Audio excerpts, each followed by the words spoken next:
Hello, tentacle monsters. Of course. Hey there. Noticed you were here. I'm Onion San. Onion San, you here? Well, hi, Onion San. You're visiting Waterfall, huh? It's great here, huh? You love it, huh? Yeah, me too. It's my big favorite. Even though water's getting so shallow here, I have to sit down all the time, but... Hey, that's okay. Beats moving to the city. Living in a crowded aquarium. Like all my friends did. The aquarium's full anyway, so... even though I wanted to, That's okay though, you hear? Undyne's gonna fix everything, you hear? I'm gonna get out of here and live in the ocean, you hear? Hey, there. That's the end of this room. I'll see you around. Have a good time. Waterfall.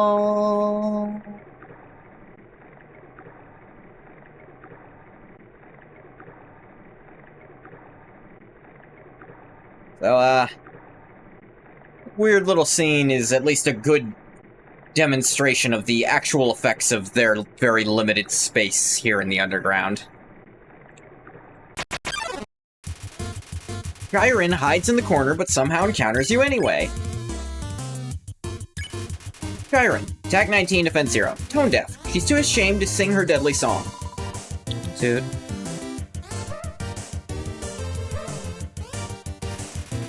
Chiron pretends to be a pop idol. You hum a funky tune. Sharon follows your melody. See they, see me, see me. Sharon seems much more comfortable singing along. You smile. You ask to see Chiron smile too. Chiron gets quieter. In the corner, Aaron nods his head approvingly. So I can spare her in this fight, but this is actually really fun and interesting. Wave your arms wildly. You're now vulnerable to electric attacks.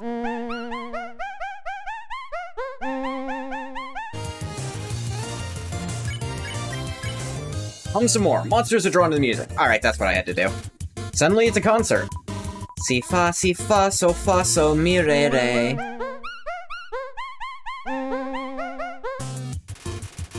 Sans is selling tickets made of toilet paper. So, people really like pointing to this line. For one, it's a little bit of proof that Sans actually is kind of following you around like he said he was.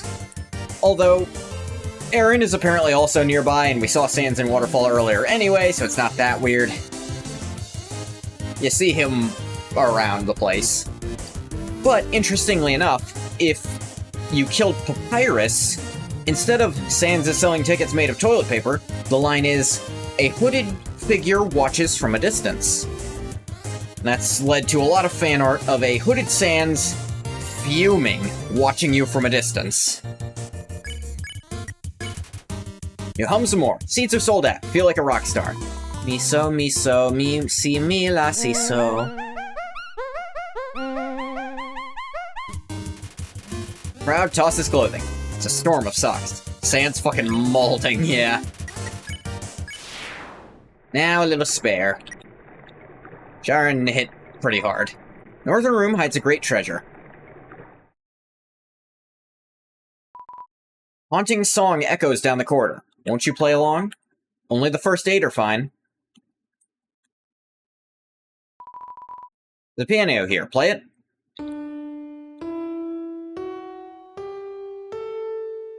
So, to actually do this, no, you know what? Maybe I can do this. For the people who... you know what? I'm gonna at least show you how it was figured out first. I'm not just gonna do it blindly here. This power has no counter. Indeed, a human cannot take a monster's soul. When a monster dies, its soul disappears. And an incredible power would be needed to take the soul of a living monster. There's only one exception. Soul of a special species of monster called a boss monster. A boss monster's soul is strong enough to persist after death. If only for a few moments. A human could absorb this soul, but this has never happened. And now it never will.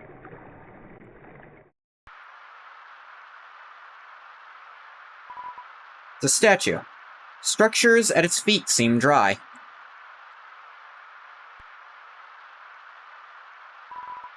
Please take one. Take an umbrella? Take one. Took an umbrella. And now, you can take it here.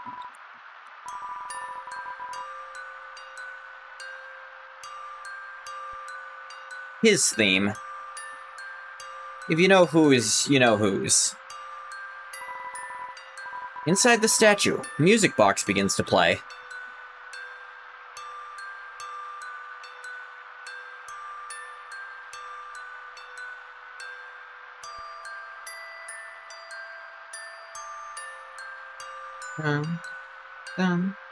And there it is. We see it just for a second there. Let me actually...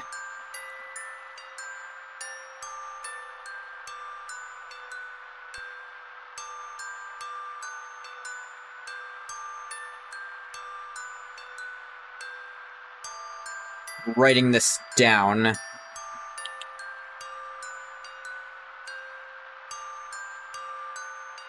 Yeah, I wrote this down in a weird way.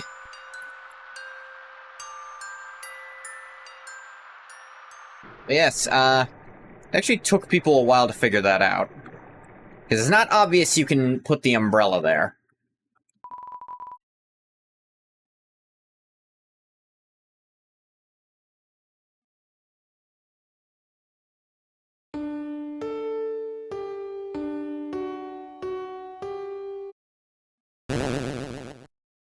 Do do do do do do do.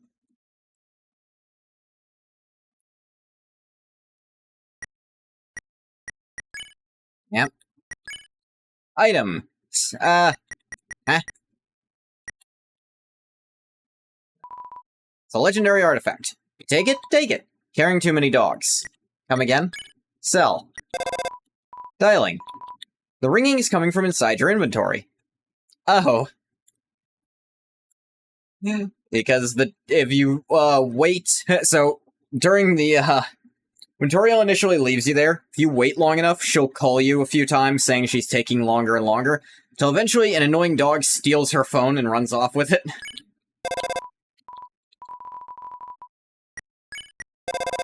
Ring ring. There's something annoying about this room. Annoying dog. Info. Dog. Little white dog. It's fast asleep. You deployed the dog. The dog absorbs the artifact.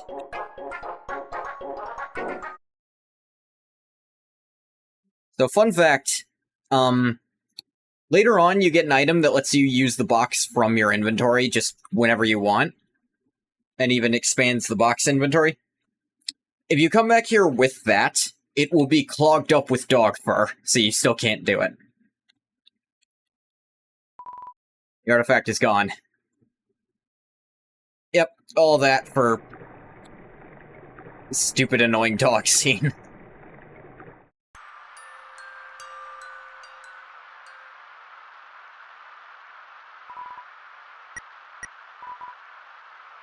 I'm sure it won't mind me taking an extra. I mean, I didn't keep the other one.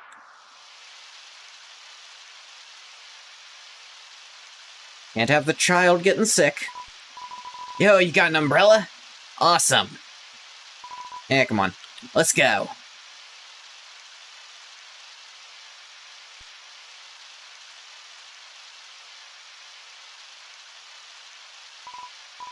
Man, Undyne is so cool. She beats up bad guys and never loses. If I was a human, I'd wet the bed every night, knowing she was gonna beat me up. Ha!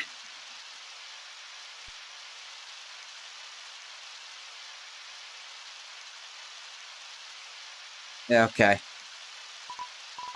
So, one time, we had a school project where we had to take care of a flower. Right? Because you see that one over there. The king, we had to call him Mr. Dreamer, volunteered to donate his own flowers. He ended up coming to school and teaching the class about responsibility and stuff. That got me thinking, yo, how cool would it be if Undyne came to school? She could beat up all the teachers. Knowing Undyne, that's not impossible for her. Maybe she wouldn't beat up the teachers. She's too cool to ever hurt an innocent person. I know you believe that. So yeah, in this room specifically, if you do the frisk dance while moving, you move way faster for some reason.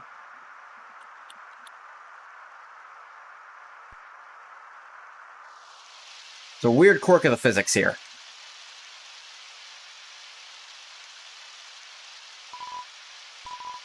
You return the umbrella.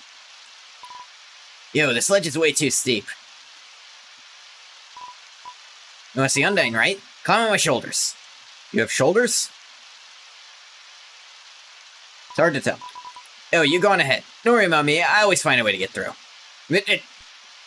You okay? You tripped again. Fell right on your fucking face. The humans, afraid of our power, declared war on us. They attacked suddenly and without mercy. Serene sound of a distant music box fills you with determination. I don't think it says that if you didn't get the music box working on the statue. In the end, it could hardly be called a war.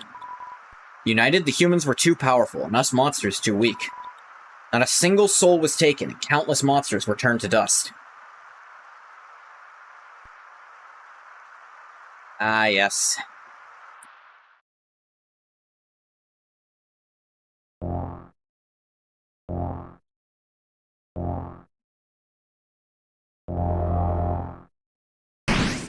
Spears out of the ground!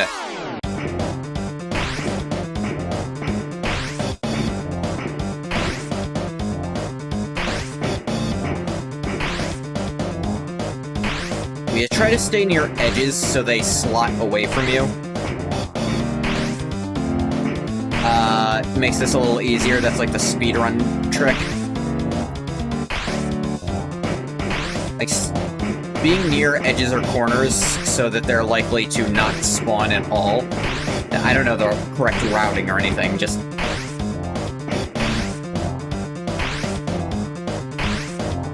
Clearly don't.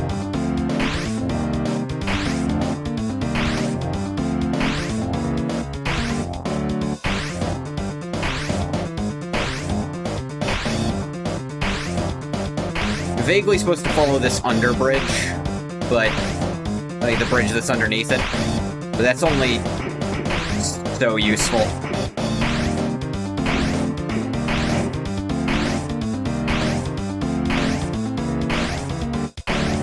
But yeah, sometimes you just have to guess at a turn.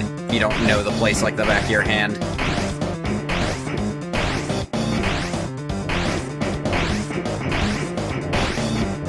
Yeah. Almost made it through.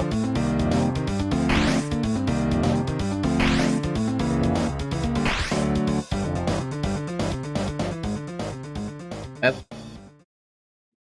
End of the line. Like the shadows here. Facing this way, no face. Facing this way, face.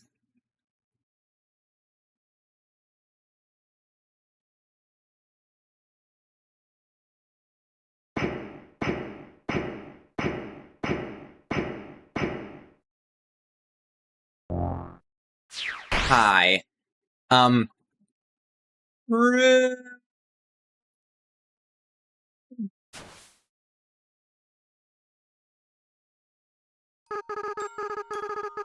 like it came from over here. Oh, you've fallen down, haven't you? Are you okay? Here, get up. Ngoth, huh? That's a nice name. My name is... Ah, that's weird. I don't remember that happening when our little child here fell down. What's that about?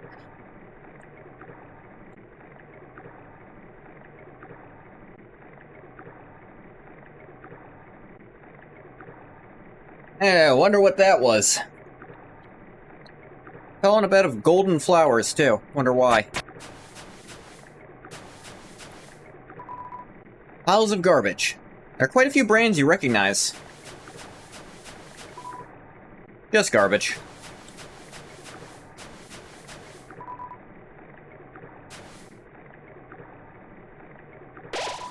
Waterfall here seems to flow from the ceiling of the cavern. Occasionally, a piece of trash will flow through. Falls into the bottomless abyss below. Viewing this endless cycle of worthless garbage fills you with determination.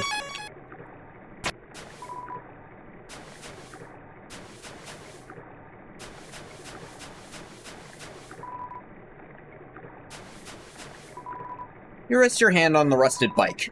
Its horn wheezes a honk of despair. Poor little thing. Beat up desktop computer. The inside is empty.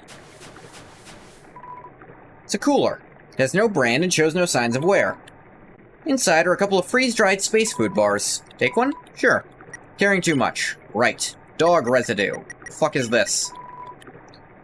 Jigsaw puzzle left unfinished by a dog. Just... yeah, if you use that, it just infects your inventory. Put the dog residue on the ground and give it a little pat. Astronaut food. It's a DVD case for an anime. Desperate claw marks cover the edges. Seems like a regular training dummy. Do you want to beat it up? No. Stare into each other's eyes for a moment. You've had enough of the dummy. Hold on. Ta-dun! Ring! Too intimidated to fight me, huh? I am a ghost that lives inside a dummy. My cousin used to live inside a dummy too, until you came along. You talked to them. They thought they were in for a nice chat. The things you said, horrible, shocking, unbelievable. Spoke them right out of that dummy. Human, I'll scare your soul out of your body. Mad Dummy blocks the way. Check. Mad Dummy. Attack 30, defense yes. Because they're a ghost, physical attacks will fail. Pitiful, pitiful, pitiful. Muda, muda, muda.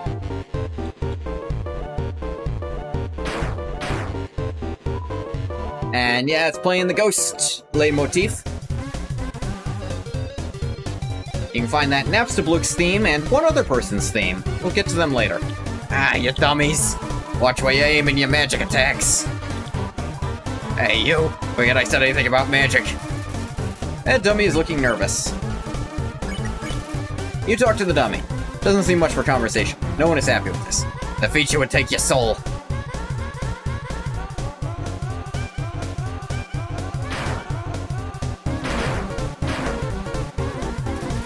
Mad Dummy glares into a mirror, then turns to you with the same expression. I'll use your soul to cross the barrier.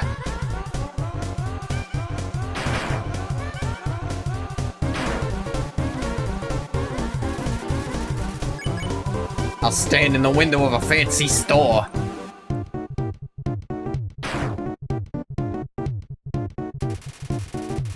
Getting cotton all over the dialogue box. And everything I want will be mine.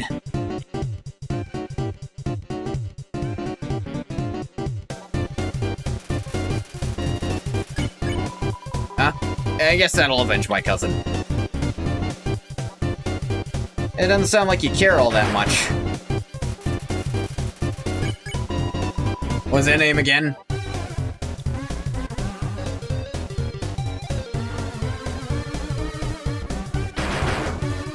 Bang, bang, bang. Whatever, whatever, whatever.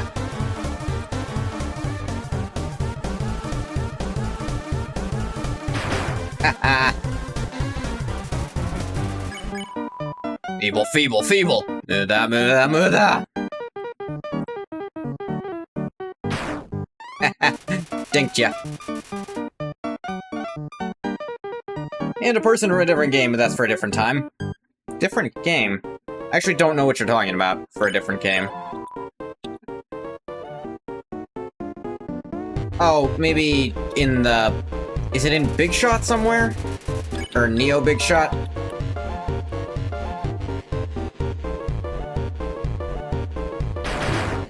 Haha. Hey guys! Dummies. Dummies. Dummies! Yeah, in Big Shot? Okay, yeah. But that's more...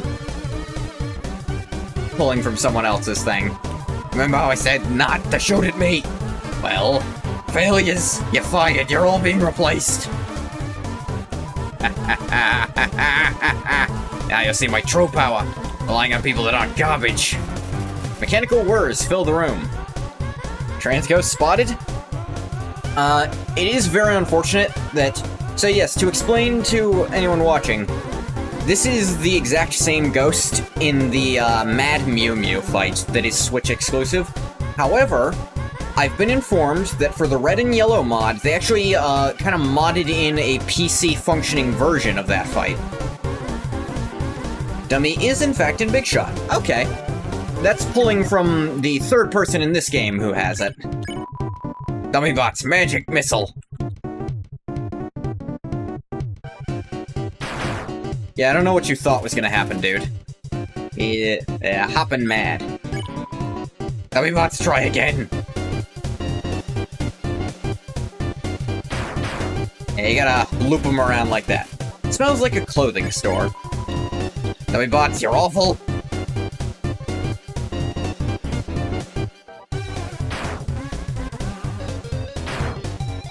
Get some hits in.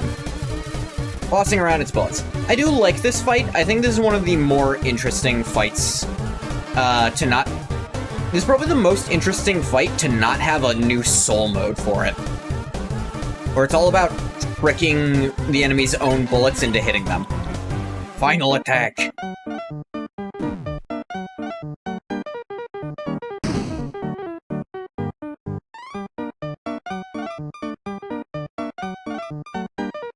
Yep.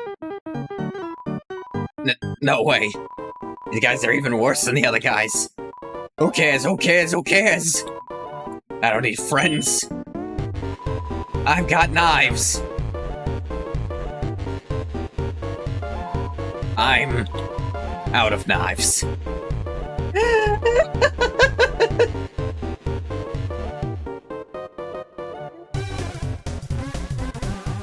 Where are the knives? Discount Dio? I feel like he really is a Dio reference. Because he chucks a knife, he'll repeat an insult 3 times in a row, and I made that connection. Chris, is that you? Like, muda, muda, muda. And it doesn't matter.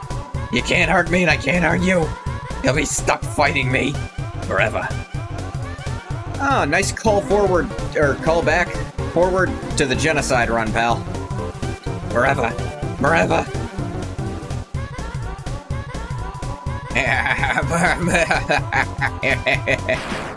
And now we get help from a good friend. What the heck is this? I remember that, so, I have to assume, with what info we have left over, that the ghost in the first dummy was Napstablook. Because of what we know about the Mad Ghost, and... Well, it certainly couldn't be the only other ghost we know of. They couldn't have been in the ruins at that time. Just doesn't add up. But we know Napstablook was in the ruins. Now, it could be an unknown other ghost, but I think that's unlikely. Acid rain! Oh, forget it. I'm out of here.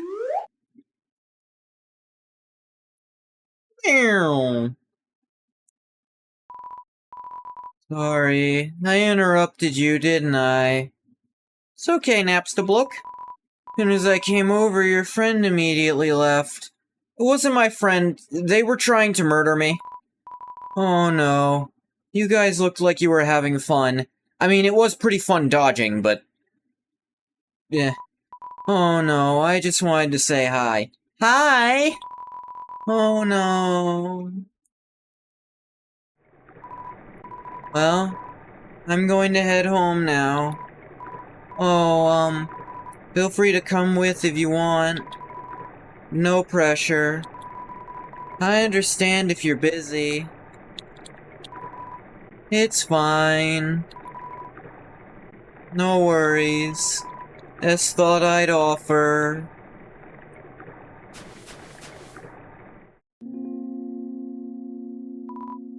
Hey, my house is up here. In case you want to see.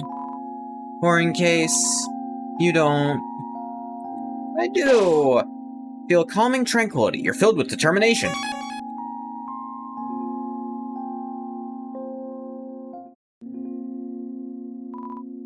It's locked. Empty house. With his headphones. Oh, you really came. Sorry, I wasn't expecting that. It's not much, but make yourself at home. Do you wanna listen to some tunes or something? Oh, that's my TV. There's a show I like to watch on it, sometimes. Computer's internet browser is open to a music sharing forum. I wonder what it's called. It's a spider web. There's a flyer for a bake sale on it. I guess Napstablook would be one of the only people who knows about it, because he can go in and out of the ruins.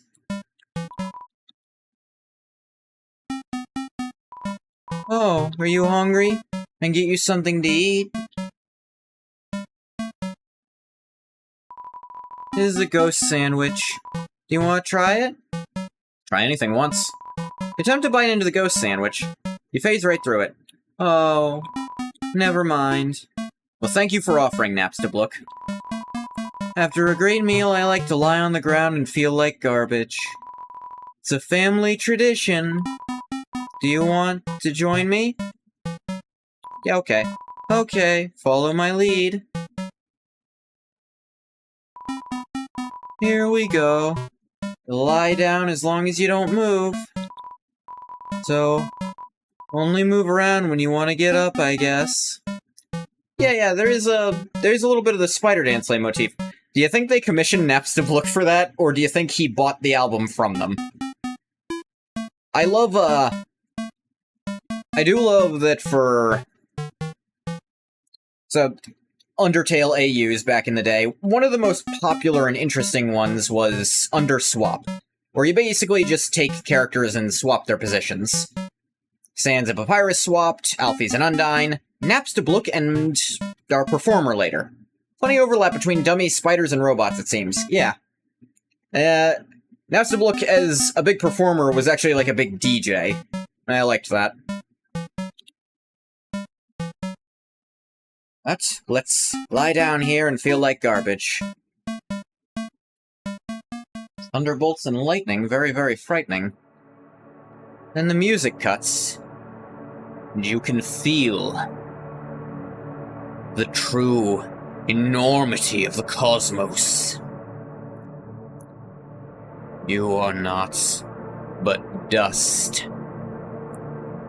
The true macroscopic scale of all that exists dwarfs everything you have ever been or ever will be.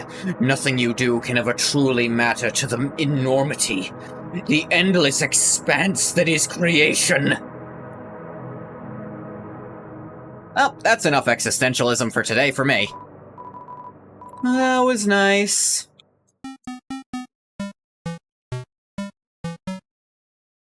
Sorry, I do villain speeches when I get existential. Not sure why. Still need to recover after all that lying down.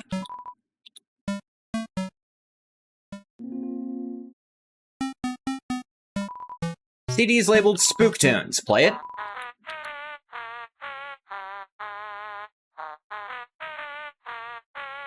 Yaster? Maybe I was really channeling the Dr. WD there. So you notice, play that song, it doesn't stop playing when you leave. And then, so this is the only way to spare Aaron. What the heck is that music? I don't know. Dude was spooking me out. This is worse than Chiron. Fuck you say about Chiron? I will strangle you, Washawa! No way, Shard is way less scary. You're so scared, why do you keep winking? These are winks of fear. Forget it. Speed is 2. Filthy. Wash, wait, don't leave me. Yeah. This is creepy music, my punishment for being creepy. You are a little creepy. How many fucking abs do you have, dude? Please stop, never creep again. So yes, that is the only way to get the yellow highlighted name for Aaron. Even though you still don't spare him when you do that. It's a weird one. Oh yeah, now we can use this duck. Duck, duck, duck. Wonder whose house this might be. What? What? What? It's a living. Oh, that is the mad dummy. What? It's a living. I'm to understand, and from having read all the alarm clock dialogue, apparently the mad dummy actually has kind of a crush on Undyne. Feel calming tranquility filled with determination. North, Blook Acres, East Hotland, Temmie Village. Dummy a masochist? Dummy has correct taste. And yeah, has a crush on Undyne. Awkward, I'm working right now. I mean, welcome to Blook Family Snail Farm. Yeah, I'm the only employee. This place used to get a lot of business, and our main customer disappeared one day. Now it's just some hairy guy who shows up once a month. Think I might know who? Really, I'm working. I don't want the boss to get mad at me. Especially since I'm my own boss. Okay. It's a snail. For some reason, you can't help but wonder what it tastes like. Blame Toriel for this. Snail. Long journey extends in front of you. Snail. Reach far and stretch beyond the horizons. Why is Sans theme playing here? I think because it's just supposed to be kind of a silly area. So snaileth Sambiul. I've been long overdue for a second house. The snail is counting dollar bills. Oh, it's sold. Ah, great.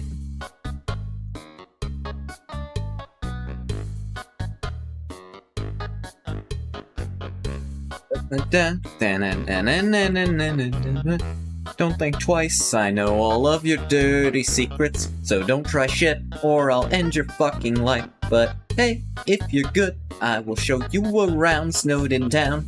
It's so great if you're not a fucking murderer. Shop at the shop, you can get some delicious sweet buns. They'll heal you in battle, but you better not get in any fights or I'll kill you. You wanna play a game? It's called Thunder Snail. Snails will race, and if the yellow snail wins, you win. 10 gold to play. Sure, I'll give it a play. Okay, press Z repeatedly to encourage your snail.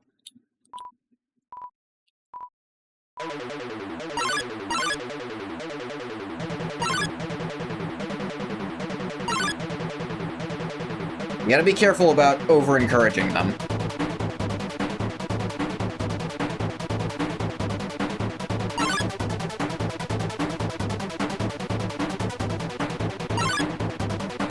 They do speed up with encouragement. They also stop entirely with encouragement. It's very hard to do the timing. I know there's a way to do it, but I don't. But yeah, it's like a... That's fine. Oh, you both tried your best. The snail looks discouraged. Her best wasn't good enough. Oh... I mean, you still get the money, Napstablook.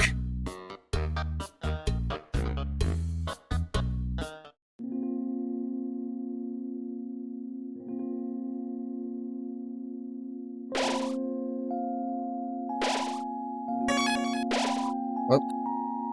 Pressing buttons too fast.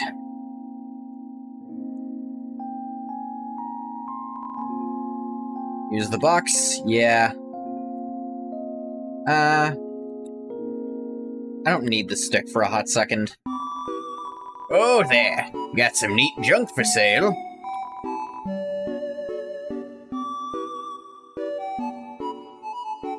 So, you got the cloudy glasses and torn notebook. Oh yeah, C, tea, and a crab apple. Tea and apples, just like in Deltarune. Glasses and notebook. He's got ones from the more booky human. I loved the theory I saw. It doesn't amount to much in the long run of what it would be. The goat? No, it's a turtle. Come on now, keep up. The goat is, Toriel. That's the only goat we've seen so far.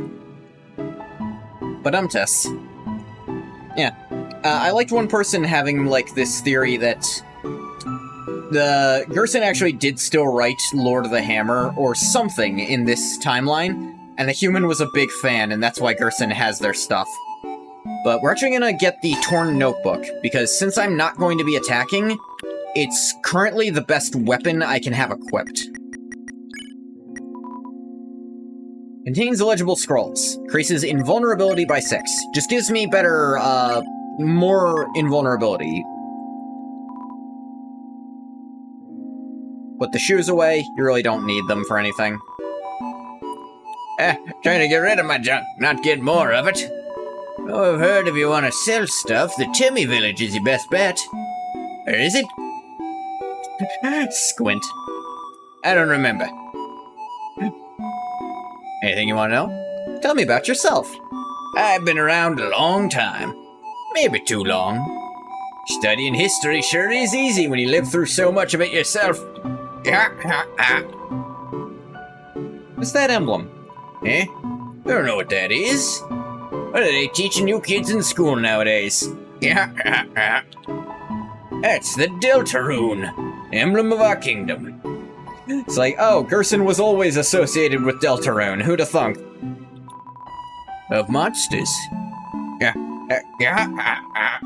Great name, eh? As I always say, old King Fluffy Buns can't name for beans. New. That emblem actually predates written history. Visual meaning has been lost to time. It's about the angel and the 3 heroes, right? Like, Deltarune, say that again? What did you just say? Say that again. All we know is that the triangles symbolize us monsters below. Winged circle above symbolizes something else. Probably me, if I'm being honest. Most people say it's the angel from the prophecy. Prophecy? Oh yeah, the prophecy. Legend has it an angel who has seen the surface will descend from above and bring us freedom. Lately the people have been taking a bleaker outlook, calling that winged circle the angel of death. Harbinger of destruction, waiting to free us from this mortal realm. In my opinion, when I see that little circle, I just think it looks neat. Always questioning the idea of prophecy, huh? Gerson's character really was always this. He didn't change anything, just didn't talk to him as much in this game. The king. King Fluffy Buns? The friendly, happy-go-lucky kind of guy. If you keep walking around long enough, you'll probably meet him. He loves to walk around and talk to people. Eh? Why do I call Dreamer Fluffy Buns? Oh, that's a great story. Just straight up Deltarune lore stuff. Just more proof Toby had this idea in the back of his mind since day one. Undertale was just this trial run. Yeah, so he'd apparently already gotten, like, Kickstarter backing for Undertale when, at least, like, started on it, when he got that, fever dream for Deltarune. And the reason he didn't work on Deltarune was largely because he felt he responsibly needed to finish Undertale. Which I understand. I don't know if Deltarune would be what it is without Undertale to set it up first, you know? I don't remember it. If you come back much later, I'm sure I'll have remembered by then. About Undyne. Undyne? Yeah, she's a local hero around here. Through grit and determination alone, she fought her way to the top of the Royal Guard. Determination, you say? Actually, she just came through here asking about someone who looked just like you. I'd watch your back, kid. Buy some items. Might just save your life. Yeah. So, the CT is also actually kind of one of the better items.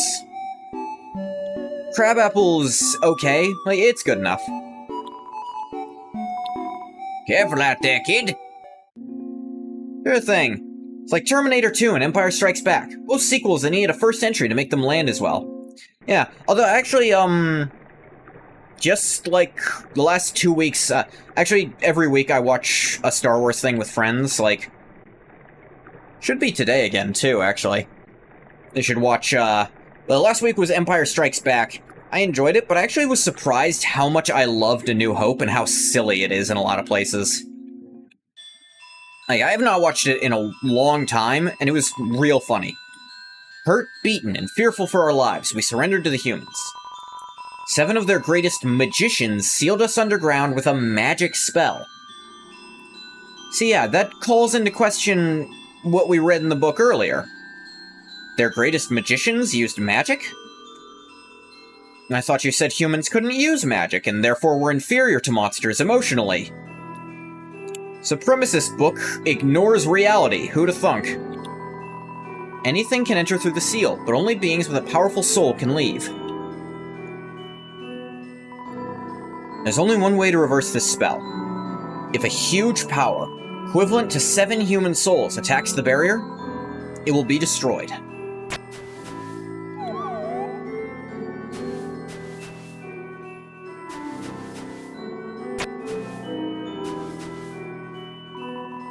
But this cursed place has no entrances or exits.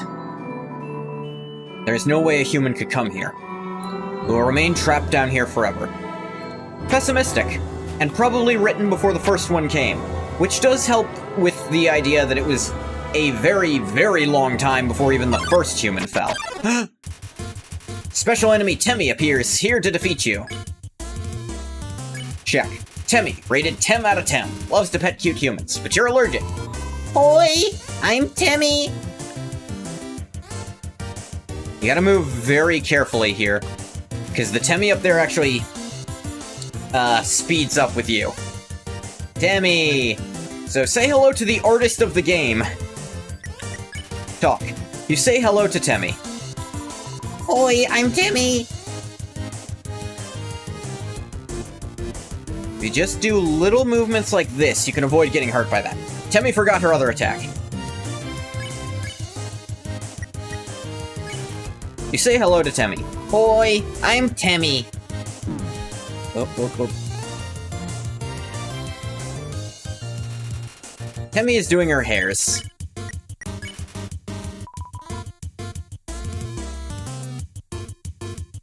So yes, we've met both creators of this game now.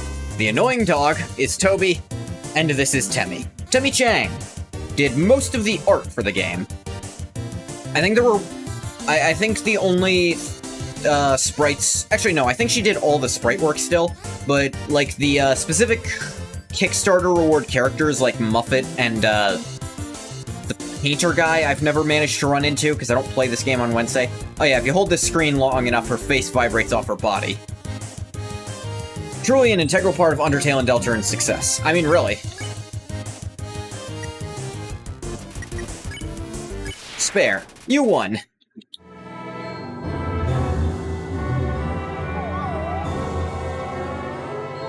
You can interact with those little things.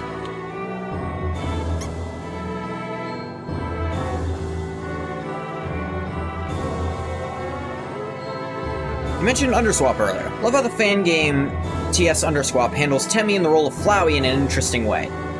Ah, yes. Temmie being Flowey was not always the choice, but it was the choice that made stuff actually change. There are some people who just had Flowey be the other option. Imitate. You approach Mold's ball. Suddenly... Ow.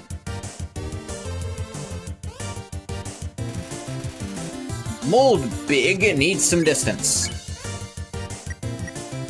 Lie down. You lie down. Mold Big lies down too. Mold Big understands life now. Chest wiggle. Brr brr brr brr. Whoa.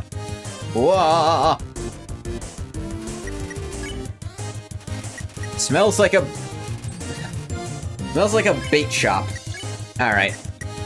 Unhug. You don't hug Moldbug. It appreciates your respect for its boundaries. Slime sounds. Brr brr brr brr. Yeah, dang it. Seems comfortable with your presence. You won.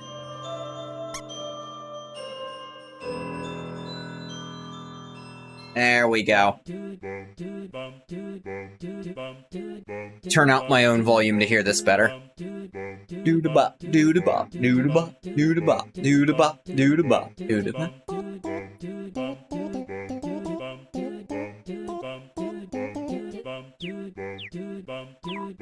Boy, welcome to Tem Village. Boy, I'm Temmie, and this is my friend, Temmie. Boy, I'm Temmie, and this is my friend, Temmie. Boy, I'm Temmie. Don't forget my friend. Hi, I'm Bob. One of the greatest jokes in this entire game. If you don't see it coming, it will get literally... No one ever sees it coming the first time around. Literally no one. I've seen very seasoned gamers watch that and be like, let me guess, Temmie? Hi, I'm Bob. And then they just lose it completely. Because it's set up so perfectly. Rich history of Tem. Boy, you should check out Tem Shop. You feel... something. You're filled with determination. Yeah, I agrees. Should check Tem Shop. Awawawawa. Humans such a cute. Statue of Tem. Very famous. Very. Tem, watch egg. Egg will hatch. Tem, proud parent. It's hard-boiled. Tem heard human allergics to Tem. That okay. Tem understand. Tem, also allergic to Tem.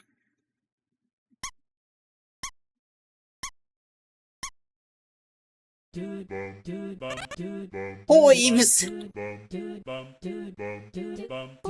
Wait, eggs? Eggs? I mean, yeah. Tem's always been connected to eggs. Who do you think watches all the eggs for you? Tem with eggs is a recurring thing. Yeah, that's been a thing. Feeling of being watched.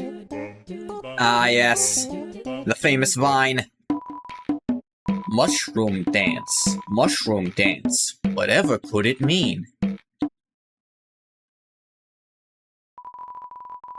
It symbolizes my inner torment trapped here in my hyphea. My struggles to pull away. My struggle to escape, but alas, to no avail.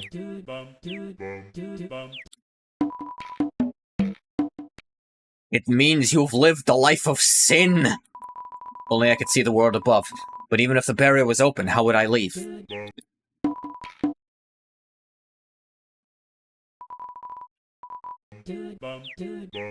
Yeah. Mushroom dance, mushroom dance. Hello, Neo.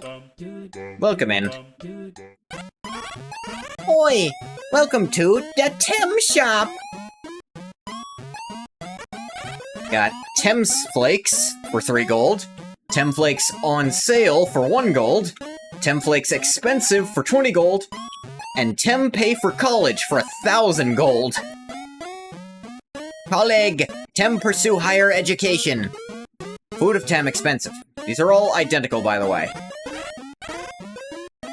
You can sell items to Temmie. Temmie is the only place you can actually sell stuff. Talk. Say hello. Hoi! I'm Temmie. About yourself. Hoi! I'm Temmie. Temmie history. Us Tems have a deep history. About shop. Yeah! Go to Tem Shop.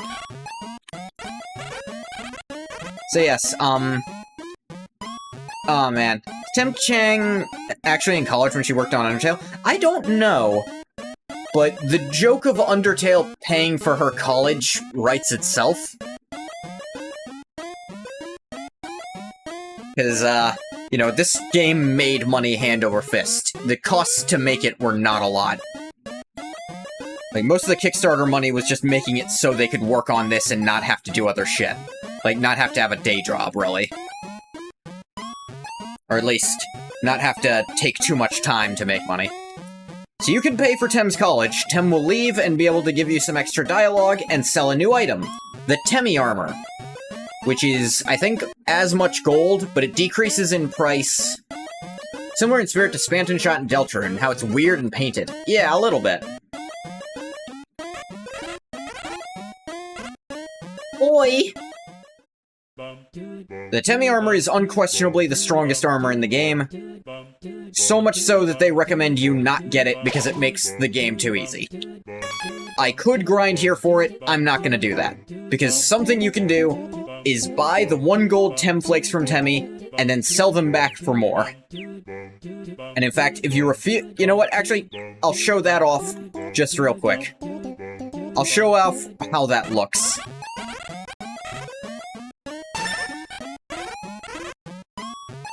Yep, you can sell for 2 gold. Whoa!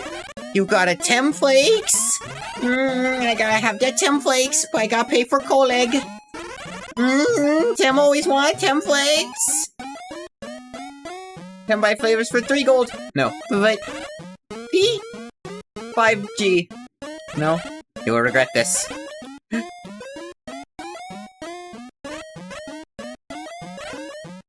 Yeah. You knock it up to 5 gold to sell it for even better.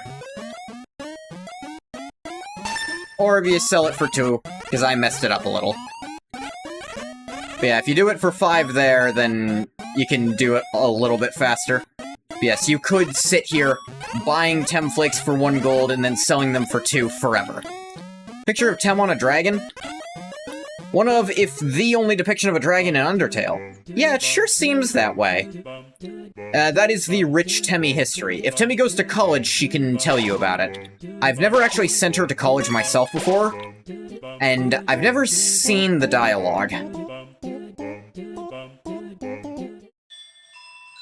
Yeah, and once you've been, it lights up the path there.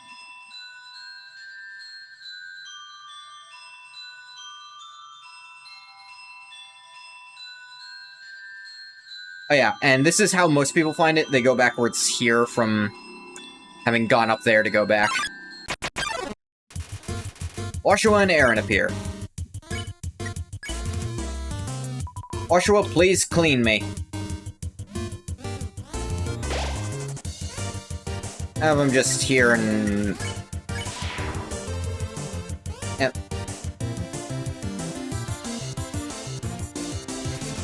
Spamton kinda has a few things in common with Spamton in presentation. Do you want to run that one by again, or are you sure that's what you meant to say?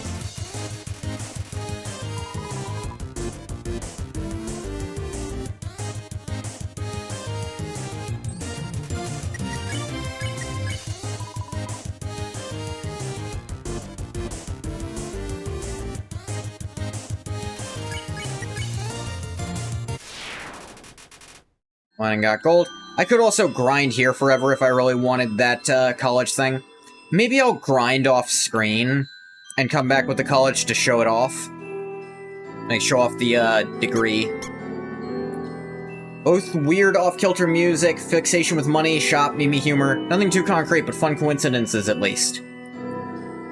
I want you to read your previous message very closely, and you'll understand why I'm confused. I think I know what you meant to say, but,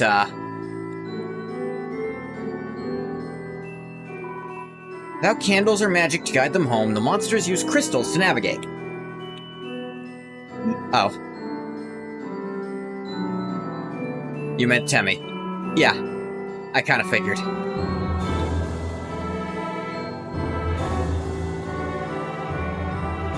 Spamton and Temi. Yep. Mold Big and Washua.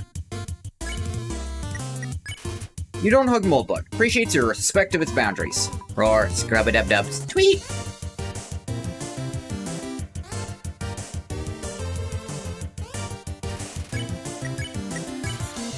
Ask Washua to clean you. Hops around. Gotcha. Healing you little... Yeah. And double spare. An interesting thing is, after you've encountered a monster once in a room, or had an encounter once in a room, it actually kind of resets your encounter rate to a much lower amount once you've had one.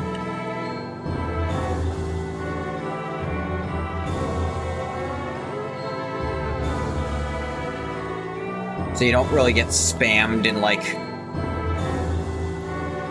very cheesy rooms like this.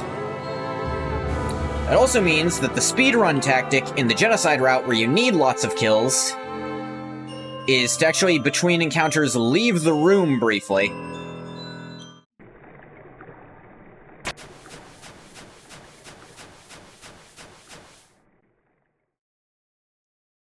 Just leave and come back so you can reset it to get another one again. Behind you. Who said that?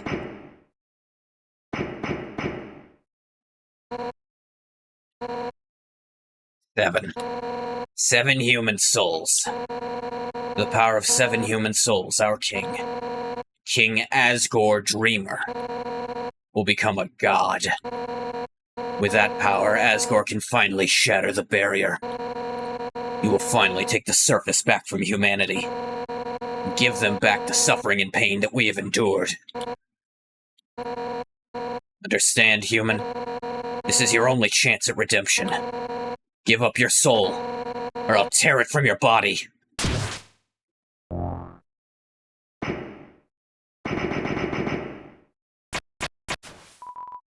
Undyne, I'll help you fight.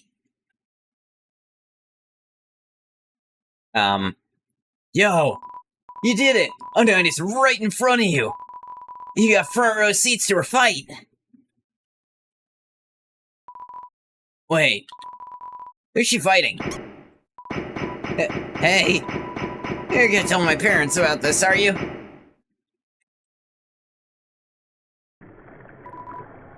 And attention to details. You're gonna pay my parents about this, are you?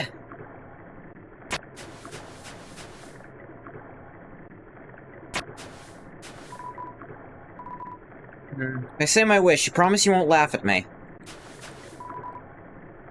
Of course I won't laugh.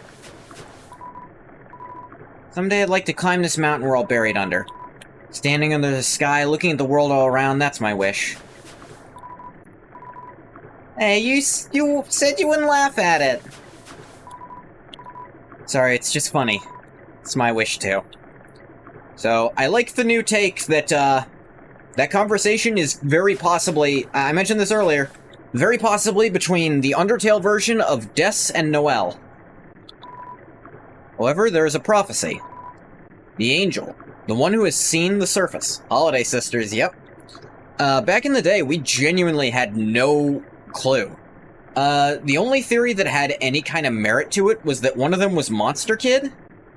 But, like, even then, it really didn't add up because neither of the kids talk like the Monster Kid. And Monster Kid isn't known to have any siblings, as far as we can tell. They will return, and the underground will go empty. The angel, the one who has seen the surface.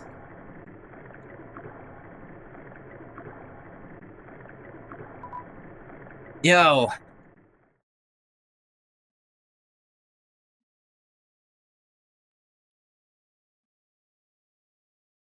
Hey, how's it going, kid? Yo, I know I'm not supposed to be here, but I want to ask you something. I've never had to ask anyone this before. Yo, you're human, right? man, I knew it. Well, I know it now, I mean. Undyne told me, stay away from that human. So, like, I guess that makes us enemies or something. But I kind of stink at that, haha. Yo, say something mean so I can hate you? Please? Okay. Huh? Yo, that's your idea of something mean? My sister says that to me all the time. See, this is... Actually, no. This is why MK was kind of one of the only people, because MK does have a sister. I forgot about that line. Fourth area, pinpointing the dramatic shift in the story, a water-themed location. Revelations about the greater lore, including mentions of the Deltarune, involving the presence of a black-colored knight that tries to kill you. Where have we seen this before?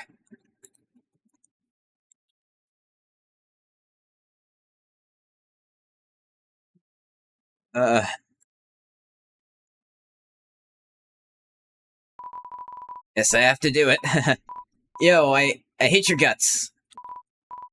Man, I'm such a turd. I'm gonna go home now.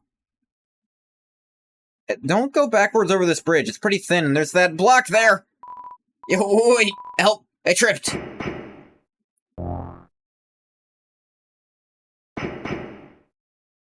Come on, come on. Believer in reverse Undertale theory? It fits too well, currently. If it turns out to be a coincidence, so be it, but as it stands, it's so fitting. So, this scene. There's a few different ways this can play out. I did what most people naturally do. They go to the kid and help them up, because the kid doesn't have arms. They're gonna fall. But, if you just stand there and do nothing, then you get a little dialogue of MK talking to Undyne will jump down after MK to save them. And in the coming fight, Undyne will actually be missing a little bit of health. One of the key moments where Frisk acts on their own, at least if you go to Monster Kid. Frisk helps them up without prompt. There's one other moment where Frisk kind of... One of the only opinions Frisk seems to have that we'll get to probably this stream. We should get there. It's a very weird moment, and it's something it took me actually years to even know about. Yeah, if you just kind of stand there, kid talks about, I'm sorry, Undyne, you were right. They just stood there, not doing anything. If you go up, if you actually run over to Undyne, try to engage combat, Undyne jumps down after MK, says, all they did was just rush you, try to fight you. Of course, you go here, this scene happens, but if you run off to the right, Undyne jumps after them, but the kid actually says, no, they were probably just running for help, which, actually, reasonably, Frisk is a small child. It's not unreasonable Frisk might not be able to lift up Monster Kid, with Monster Kid not having hands. It actually isn't a bad idea to go run for help for a very small child like Frisk. And, in fact, that might be an idea even a player might have. It's like, oh, I'm a very small child, how am I gonna help? Maybe there's someone over here. Yes, if you run off, Monster Kid will keep believing in you, but if you do nothing and let it play out, whether you run it Undyne or just stand there, Monster Kid will lose belief in the human. Most people go to help the kid, because it's a small child. If you want to hurt my friend, you're gonna have to get through me first.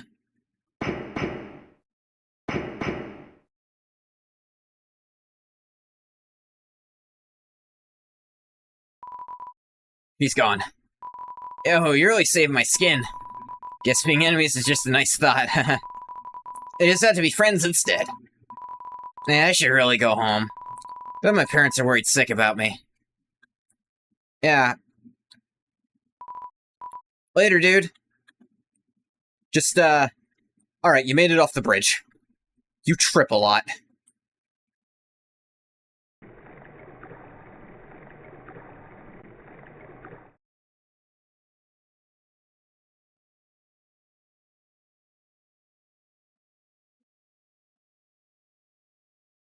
How'd she get up there? Shut the fuck up about that. 7. 7 human souls, and King Asgore will become a god. 6. That's how many we have collected thus far. That's why they're all so desperate to get you. Understand? Through your 7th and final soul, this world will be transformed. First, however, as is customary for those who make it this far, I shall tell you the tragic tale of our people. No, I already got it from the wall things, mostly. It all started long ago.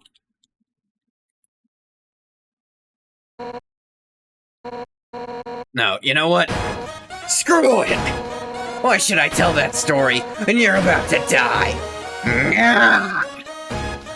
The Spear of Justice. You're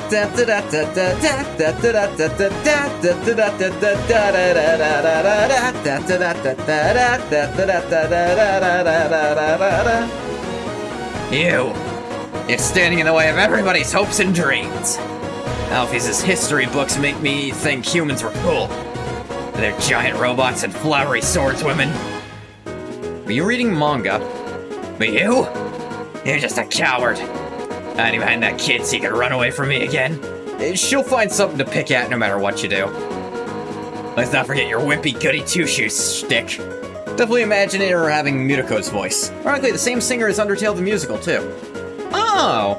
Actually, didn't know that. I love Undertale the Musical. I didn't know that that voice actor went on to be Mutako. Oh, I'm making such a difference by hugging random strangers. You know what would be more valuable to everyone? If you were dead. That's right, human.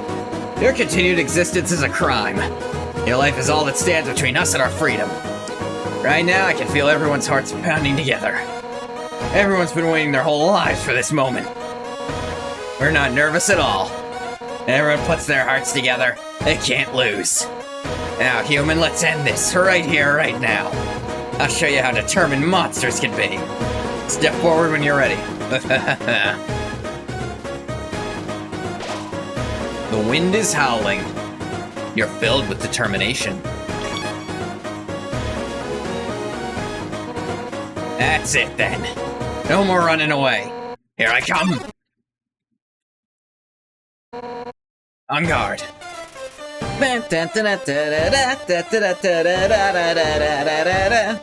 Undyne attacks. Check.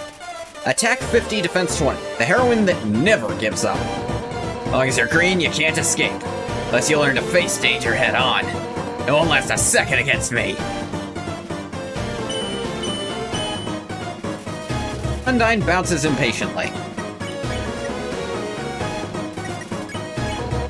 Not bad. How about this? Yep. You all know how Green Soul mode works at this point. Undyne points heroically toward the sky. Years we dreamed of a happy ending. Another interesting aspect of Undyne is how she becomes much worse in the Overthrow Toriel ending. She becomes the worst version of herself and goes full tyrannical anti-human ruler. Whereas, interestingly, in the Queen Undyne ending, so to explain, there's tons of neutral endings to this game. If you killed, I think, at least 5 monsters, but spared Undyne, then Toriel becomes the new ruler of the Underground. There's a reason for it. But Undyne overthrows her, because you were a bit of a thing. And Undyne, Toriel was going to spare all humans, but that didn't sit well, because you killed some people. Undyne and Toriel also have this interesting overlap in that Undyne's theme also has the Ruins theme. Undyne holds her fist in front of her and shakes her head. Now, sunlight is just within our reach.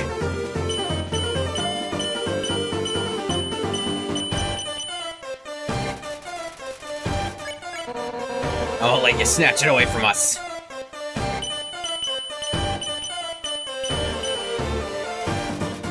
Thinks of her friends and pounds the ground with her fists.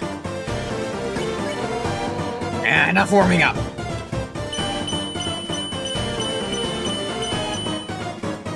Yeah. Thinks of her friends and pounds the ground with her fists. Can't run away when I'm green. So, in my first playthrough of this, I actually couldn't figure this part out. To just run away when you stop being green.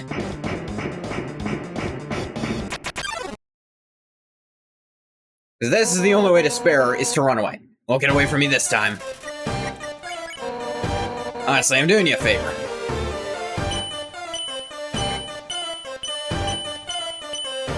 So yes, if you miss, like, in the first row, she will explain that she has actually handed you one of her magic spears to make the fight kind of fair, so you can block things when you can't dodge. Undyne things for a friend, yeah. No human has ever made it past Asgore.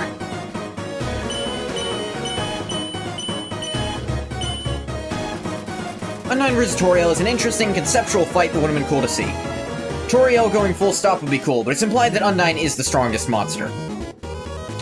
I don't know where you got that, because here's the thing. In the Overthrow Toriel ending, Toriel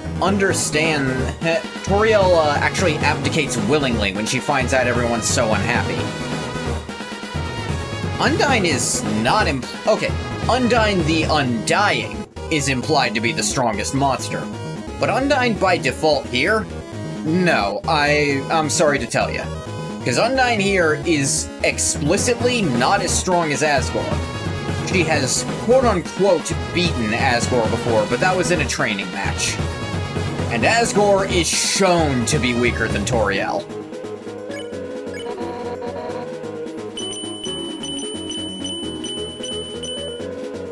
They use an act of mercy. Flips her spear impatiently. If anything, I'd say Toriel is the strongest monster in the underground. Stop being so damn resilient.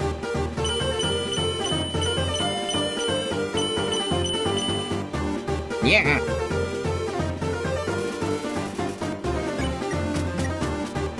Now I run away.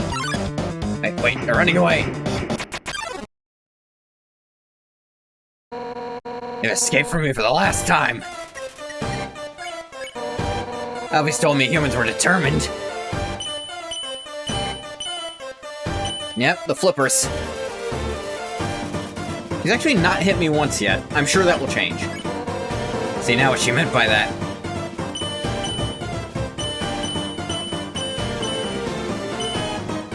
Just assume by that point in those endings, Undyne might have trained more to get to a higher level. It's very iffy how that works.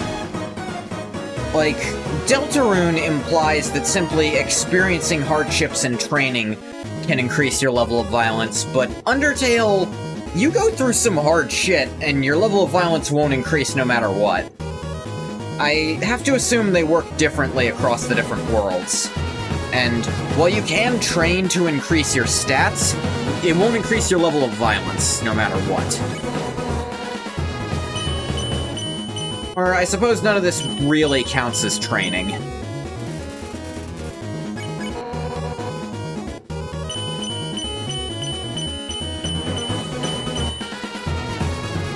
Smells like sushi.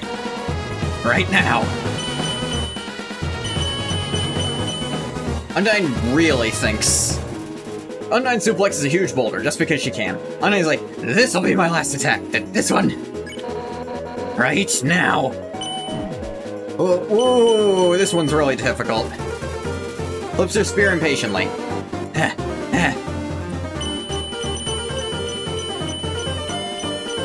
That one's pretty easy.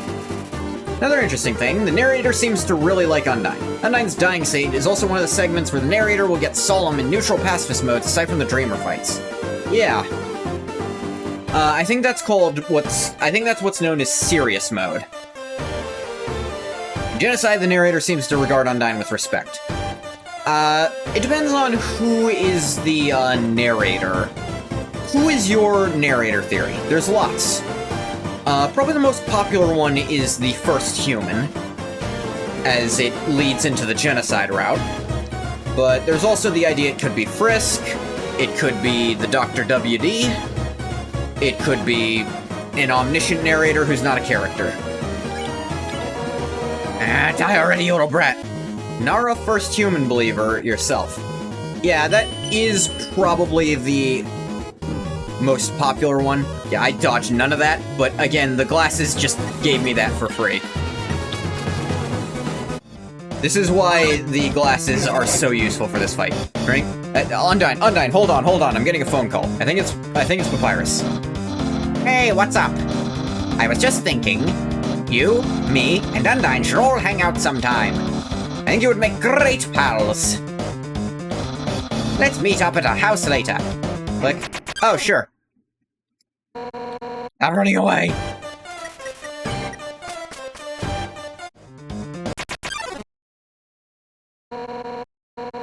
Back here, you little punk.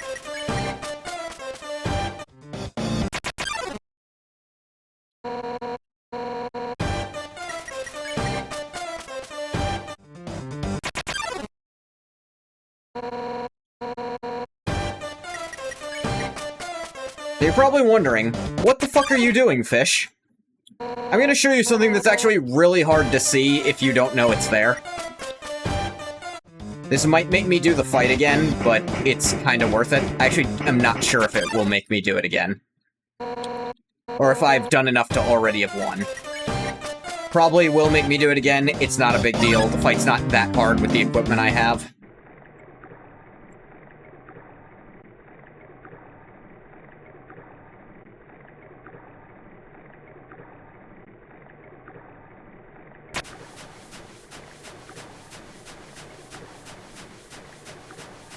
Like, even when I mess up like that, I only get hit like twice because of how much invulnerability the glasses give you. Actually, no, the book. I don't have the glasses on. They have way less defense. Oh yeah, after you've been through this room once, it's just lit up for you.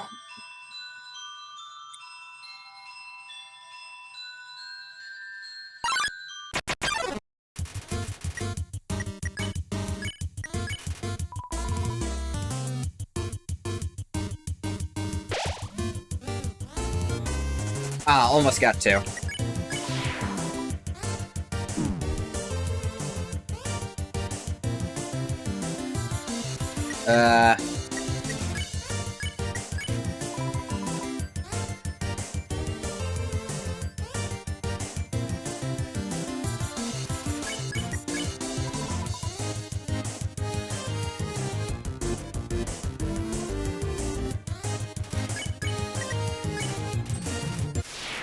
Lex Aaron out of the room.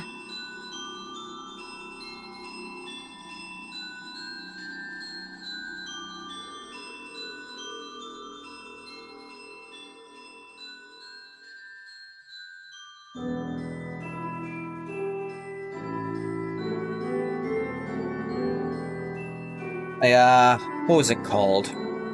Oh yeah, there's this very well-known comic, Special Enemy Temmie. How's it going? Say hello to Temmie. Hoi, I'm Temmie.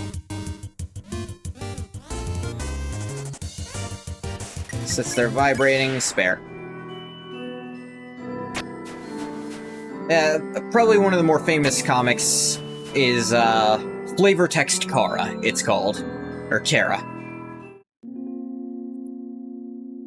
It's very fun, just... It's what it says on the box. There's even, like, a prequel to it that tried... I love a lot of the try to answer who W.D. Gaster is old comics. Like, I've mentioned Handplates is one of my favorites ever. Yep, if you go to Undyne's house now, Papyrus is here! Hey, ready to hang out with Undyne? Great, because she's not even here. Being ready early, it shows how much you care.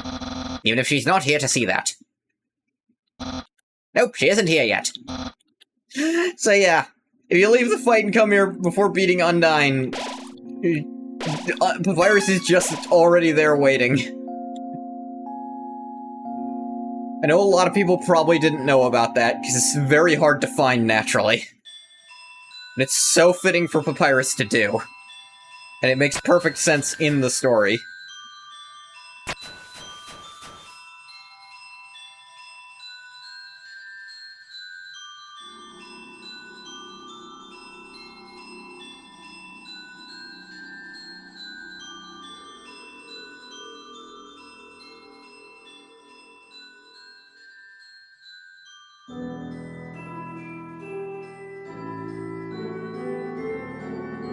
Making a little notes.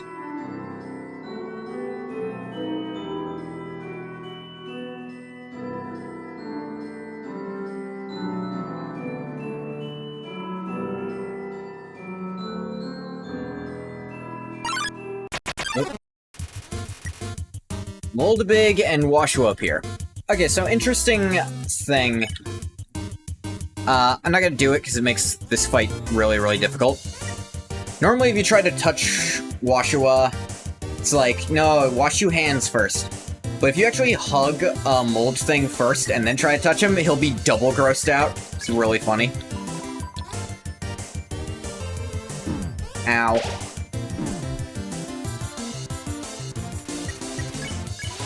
I spare Washua to make these patterns more doable.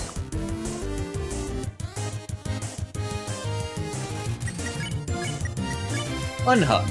Appreciates your respect for its boundaries. Not everyone wants a hug.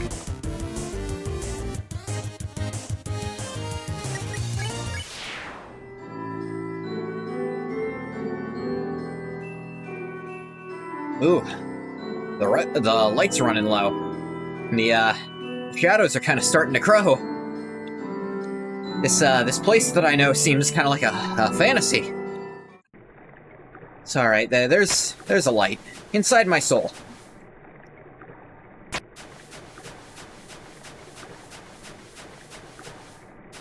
It's interesting that the light literally does originate from the player here, in the body, implying there's always been a light in the soul. What do you I'm curious. What do you think is the over-under on Dark Worlds being a function of Undertale's World 2 that people just haven't discovered? I knew you'd come back here. Here I come. I'm back here, you little punk. Oh no, you just get straight into the flea section.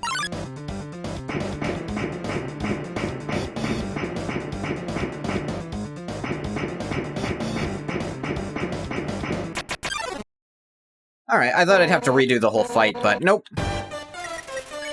And that also is dialogue you might not have seen. If you run from Undyne and just don't run forward, you'll be like, aha, I knew you'd be here. Sans, help! Sans, what the fuck are you doing? She stops at Sans too. Over here.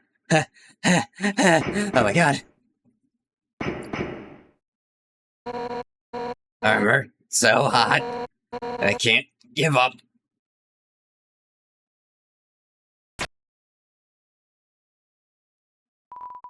Water cooler. Take a cup of water? Yes.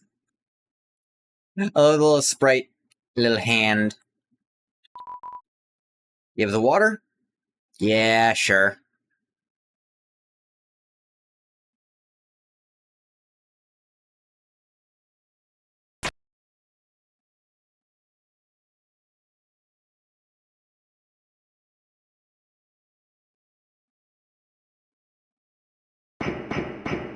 And she just kind of leaves. There's something else you can do with the water.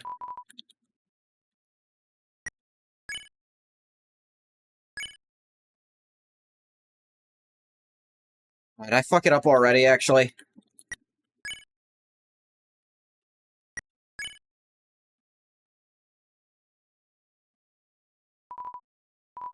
Oh, here's how you do it.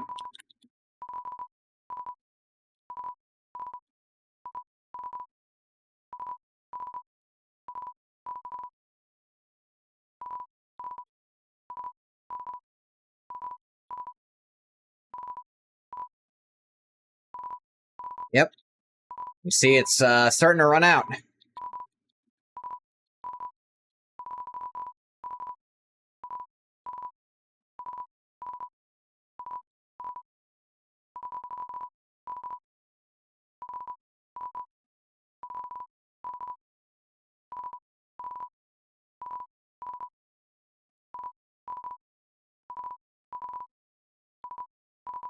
Yeah, this takes a while, but there's a little thing at the end if you do this. Jeez.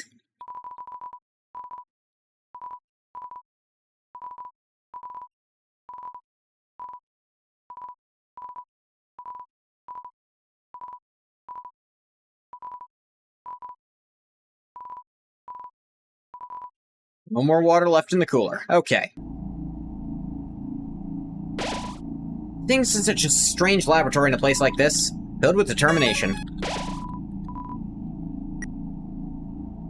Now... Papyrus time. A mysterious science house. Sign outside says lab. Lab?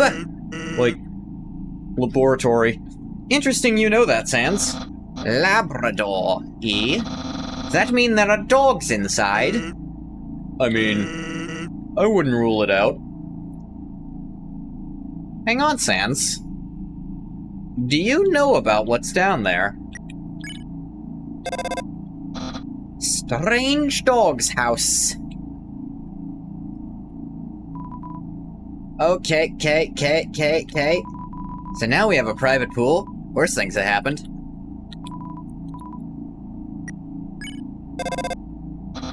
A water cooler in Hotland? That's weird. Shouldn't it be a fire cooler instead? What's a water cooler do anyway? Make water cooler? So it gives it spikes and makes it glow?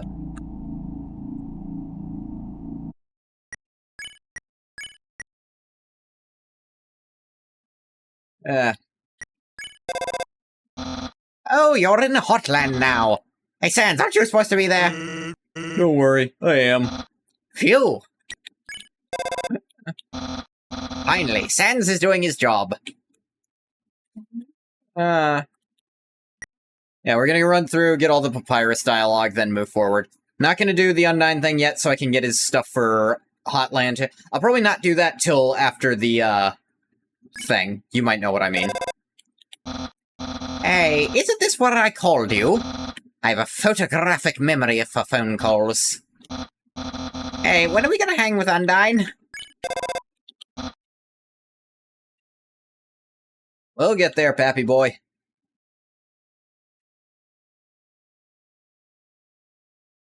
It's really sad if you killed Undyne. Ring ring. No response. Virus won't talk to you here. Oh yeah, also, the ice from all the way back in Snowden, still going. That's Undyne's dramatic crag. She's always posing atop it, mumbling something to herself. I think it's something she has to memorize. The implication that the real reason she stopped was because she forgot. The fuck is this? This is where Elder Puzzler likes to stand. Block-pushing, key-gathering, tedious agony. It's important to respect our roots. This is where... Okay. Today's monsters don't appreciate what makes puzzles great. Nowadays, puzzles are nothing but lasers and moving rocks. Bah. There's no art in that actiony, mindless schlock. Just time-and-based drivel. Give me something that challenges the deepest reaches of my mind. You're young. Still got hope. Yeah. Try solving this block-pushing puzzle. What? What are you doing? You're pushing it all wrong. Forget it. This generation is really hopeless. Bah.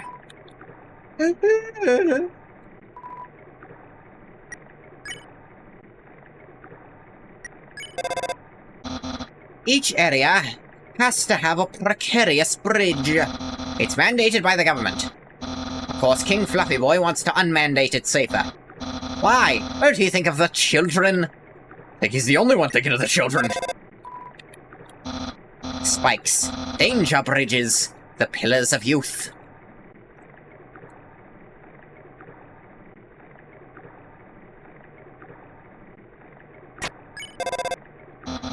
Echo flowers. There's only one talking flower for me. There probably should be 0. I already knew from Sans that Papyrus sometimes talks to one, but still disturbing how open he is with that info. A corridor filled with water. That's just a guess. It's a good guess. I have nothing to say.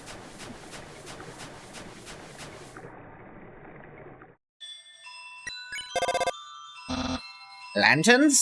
Okay. Can you eat them? I'm seriously out of ideas here. I'd try eating them.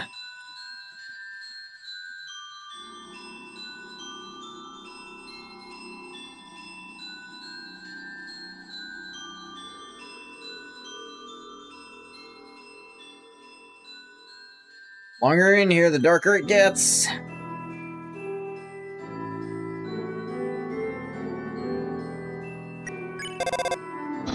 What? Mushrooms? Can you eat them? You sure you can't eat them? I'd try eating them. Kind of doing this backwards, I suppose.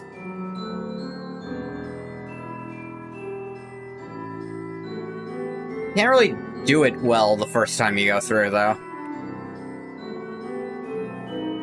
Does he say anything for Temmie Village? I actually don't know.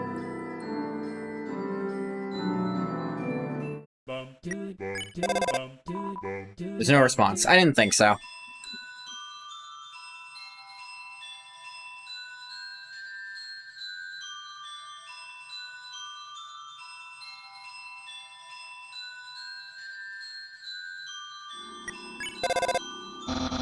What's that strange whisper? I might have to hang up. Strange whisper? Oh, wait. Isn't this the room...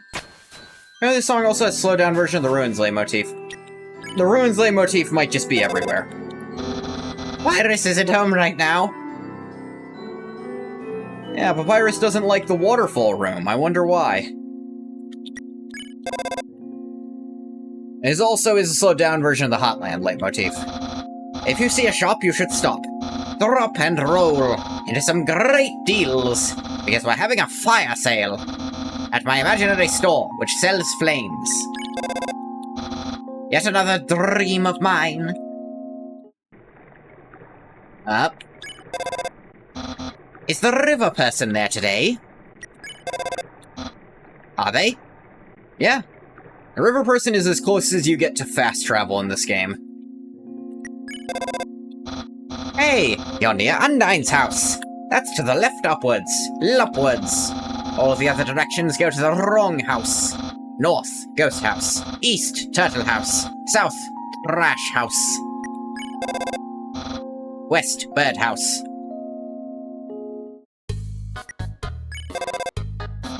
These snails are just like my brother. Round, slow, and constantly emitting slime? That's a new bit of Sans lore I wasn't aware of. Emitting slime. That's just what brothers do. I don't know if it is. Oh, that's the house of, Undine's neighbor. Oh, so that's why Sans plays here. Yeah. They're just like him. What was their name again? Spooky Blue Blue? Napa Hog?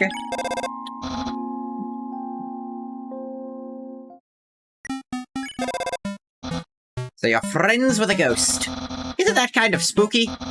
I'd think you'd like your friends warm and cuddly. Like skeletons! Very soft and full of calcium.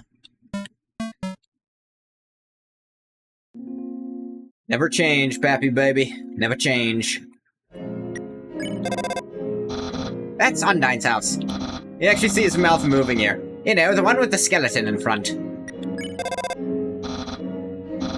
You know, the one with the skeleton in front.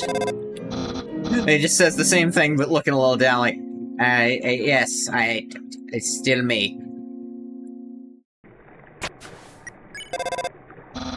I know why you called me. I always make people feel better when they're down in the dumps. I spent too long with my brother today.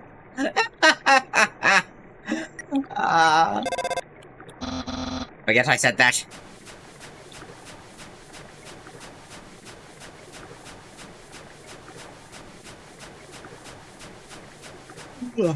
On. Garbage, huh? Boy, do I know garbage. After all, I'm housemates with a lazy bag of trash. Papyrus actually makes more puns than Sans. I like the interpretation that Papyrus actually does like puns. He just feels like they're not something a cool person is supposed to do. So he forces himself not to like them. His name's Trashy. He lives in the garbage can.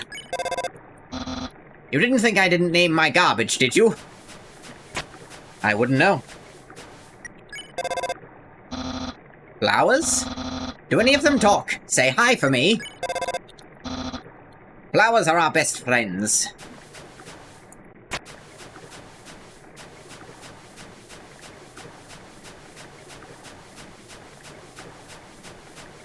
Yeah, I'm going through everywhere for fun.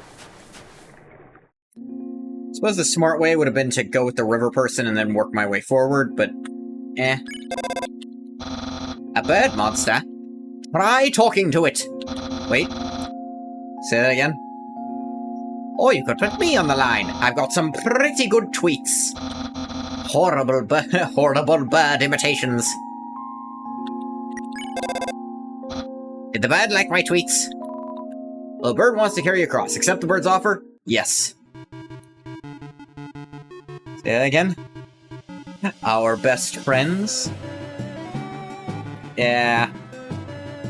Da da da da da da da da da da da da da da da.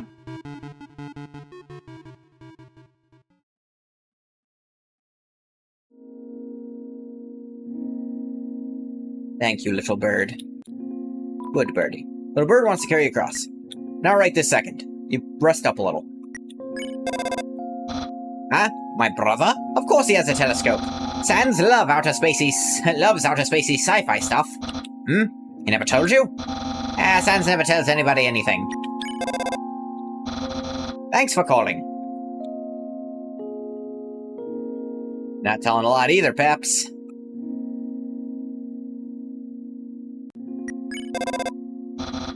Ice cream? Thanks, but I live in Snowdon.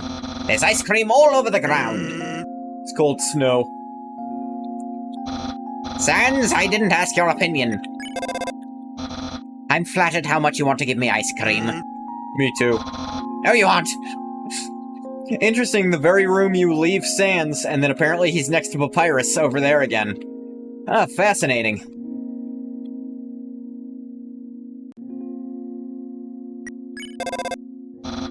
Why are there so many tables lying around here?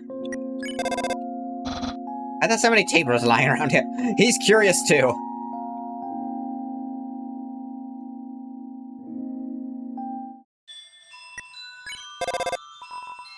No response in this room. Alright. I actually tried here before. That's what kind of dissuaded me to keep going.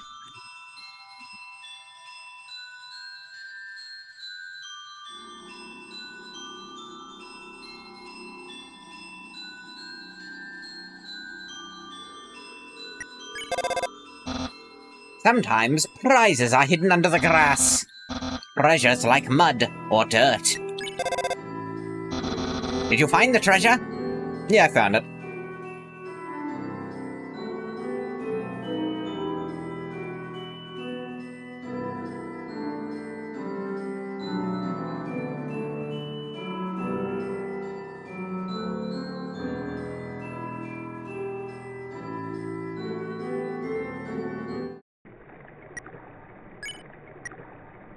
Hey, Onion San. Onion? Hum.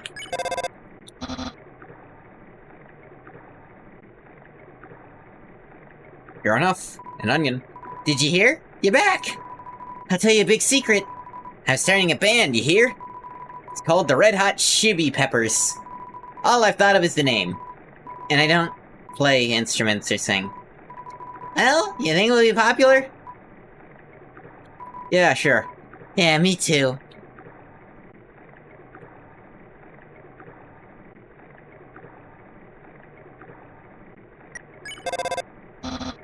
I've heard a shy monster lives around here. Well, if you want to get someone to open up, you should engage them in combat. Hum.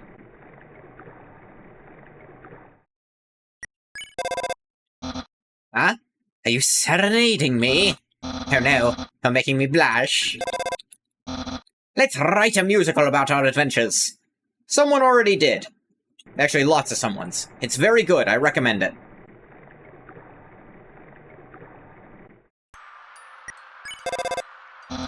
What's that music? Am I on hold? Oh, interesting.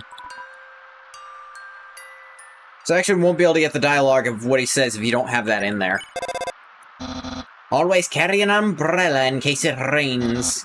You know, just keep a few in your pockets. Nothing like a hot bucket of umbrellas. There's this song. You can see your reflection in a puddle, but don't let a body of water determine your self-worth. Calling again? Sometimes he really just has nothing else to say. And I'm a little disappointed when that happens, but...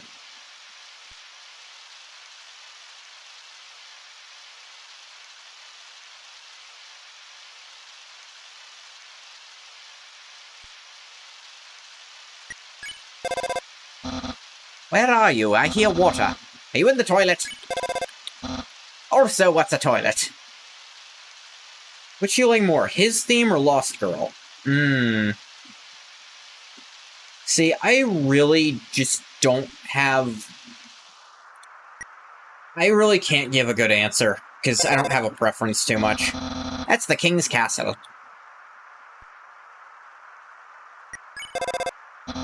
Seems you can finally see the end.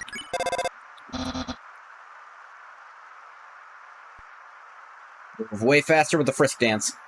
Yeah, I can't give a satisfying answer to that because I just don't know. I'm scared. Ghosts aren't real, right? Wink. What? They are real? Oh no! Wink. Seems like the phone connection's getting weak. Better not go past that point. Literally can't.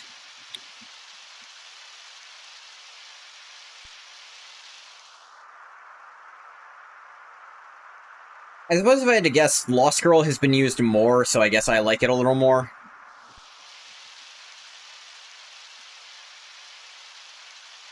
But it's just not something I have too much of an opinion on, like, comparing different tunes like that.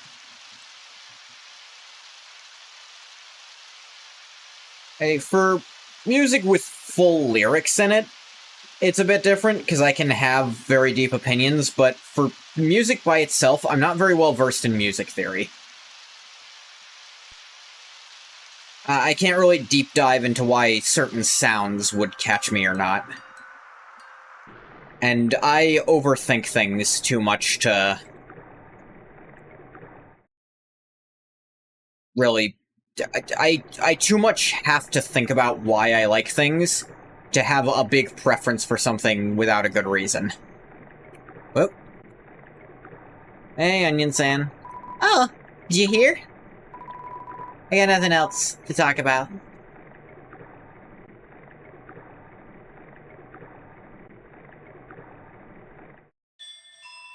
Know you're lonely, Onion-san. Because it sucks to be you.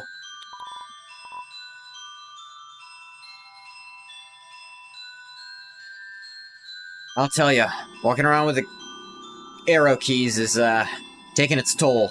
I don't know why we as a world ever thought this was okay. I don't know why I as a little kid thought this was the best idea. Because when I was a little kid, I would rebind WASD to the keypad in computer games, because I was dumb and wrong.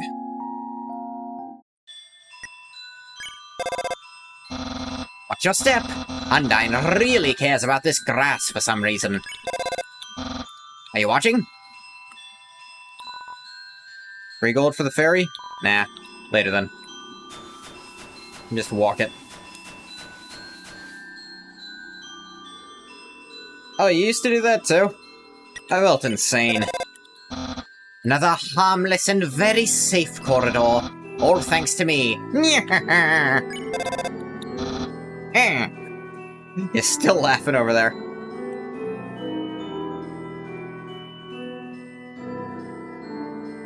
Like, I think the one that comes to mind most is the Toy Story 3 video game, which was a WASD and mouse game. But and it was actually my cousin's, but I would rebind it to be on the keyboard, and then not be able to do that much in it.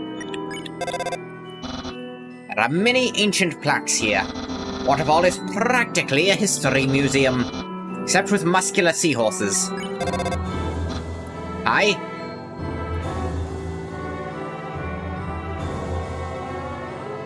I can't go back that way.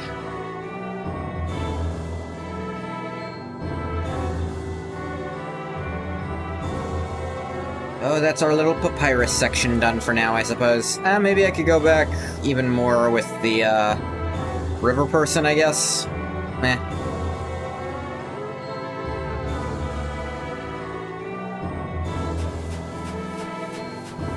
I'm doing this for the dialogue. Oh wait, actually... you can ferry me across. Yeah, that gets me back. Thank you for stepping on my face. Here's the 3 gold. Okay. Alright, this is the same room. The wishing room. You have a wish? I have one. I wish I was talking to my cool friend. Look, it's coming true. Aww. What will you wish for? I wish... for power. The power to ultimately decide who lives and who dies. Oh wait, It already came true. Video games.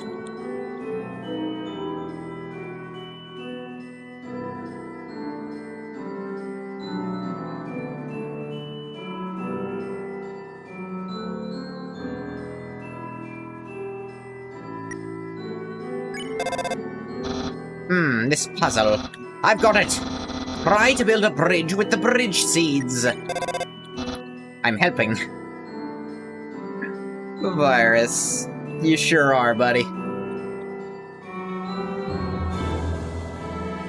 Wait, isn't there like a thing you do the 4 here you can go to? I don't remember. Oh, wait, maybe I can check, actually. Oh yeah, these are still here, so you can still do this.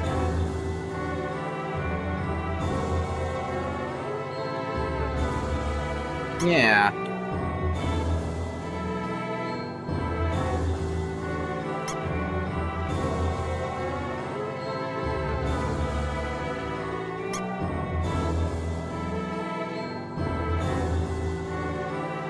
You'll admit slightly. Heard some people suggest the idea of Alphys potentially being a secret boss in Deltarune, even having blue mode.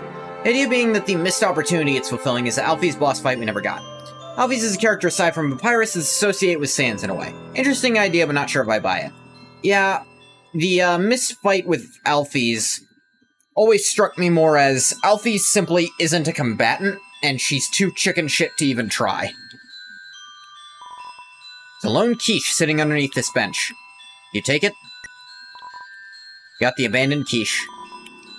Just wasn't ready for the responsibility. What's better than a bench full of quiche?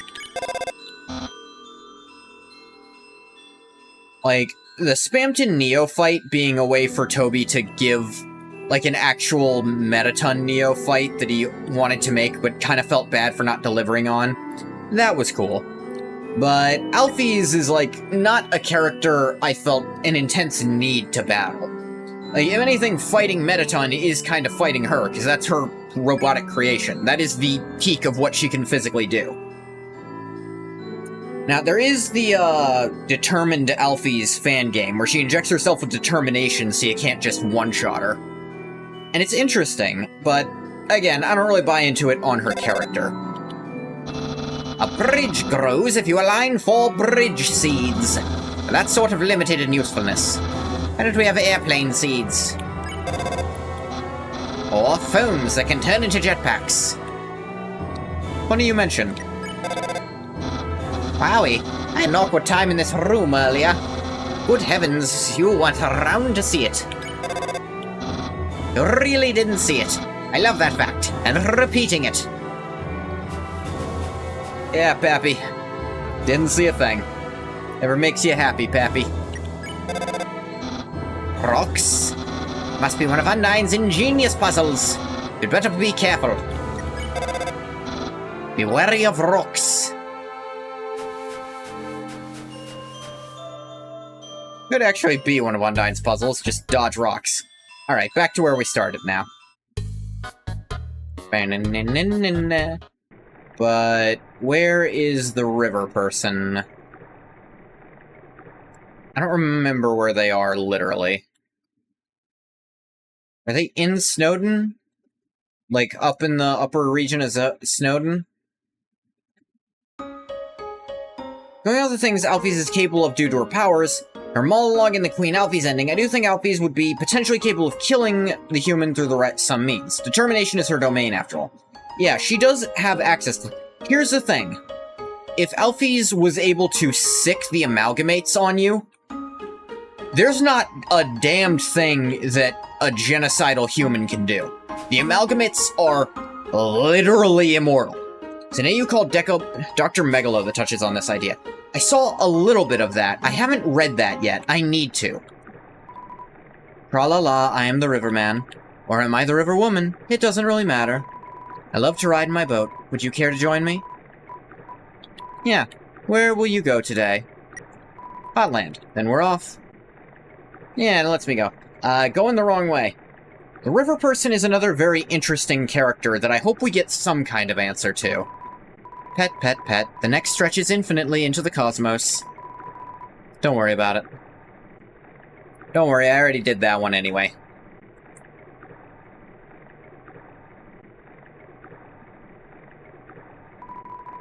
Come again sometime, tra-la-la. One of, if not your favorite Undertale I use. Cool. You should come to Snowdon and visit me. I've been working on a few things. Few sentences to stand around and repeat. Few sentences to stand around and repeat. Perhaps another time, or perhaps not, it doesn't really matter.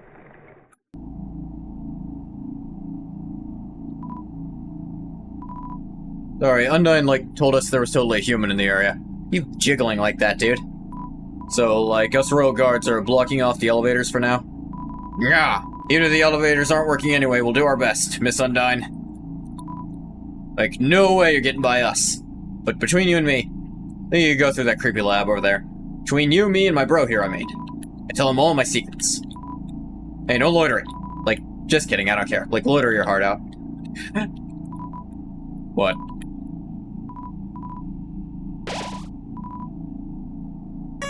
Filled with determination.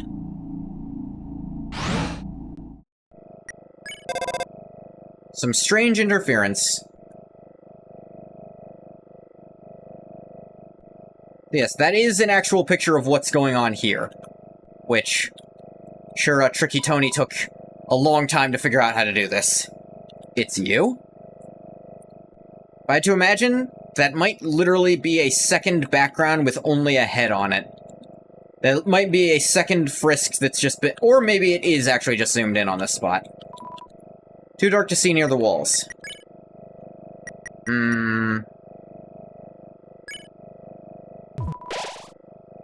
I wanted to check something. I guess I shouldn't have done that. Nice sign there.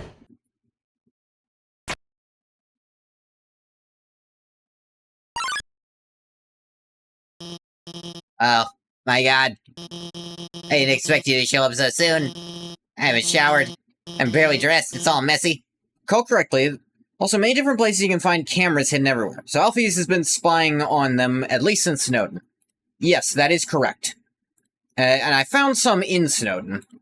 Even one I didn't know the location of. But I didn't find any in Waterfall, because I don't know those.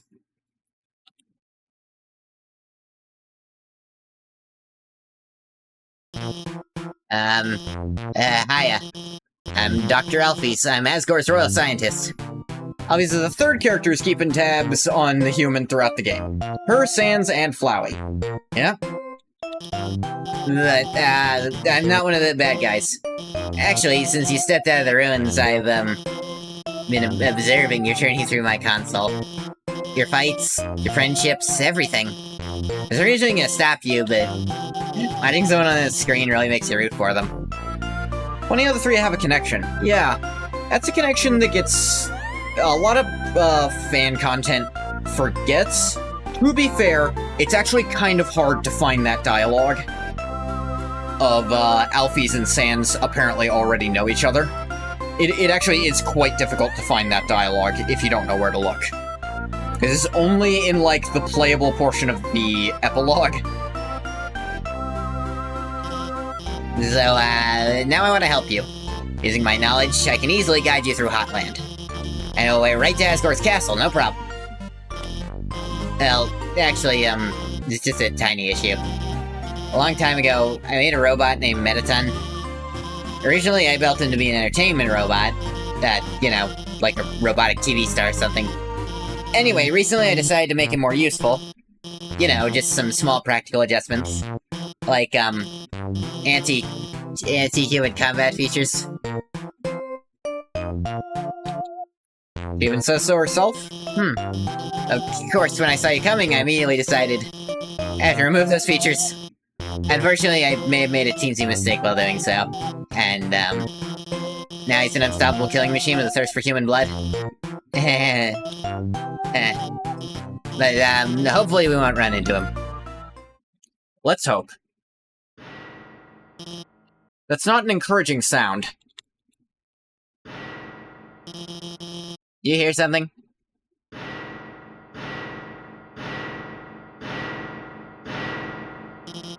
Oh, no.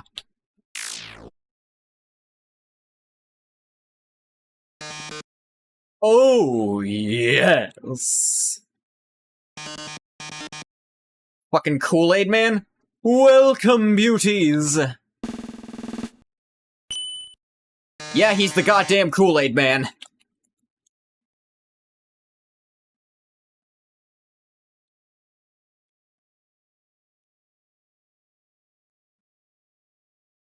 To today's quiz show! You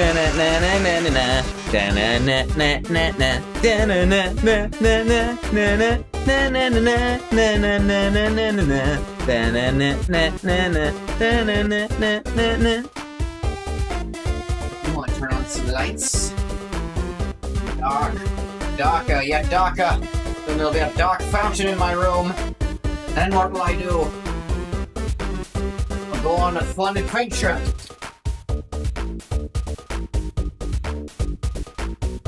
Won't be able to record it because it'll be in real life. So what's the fucking point? Why would I do anything and not record it?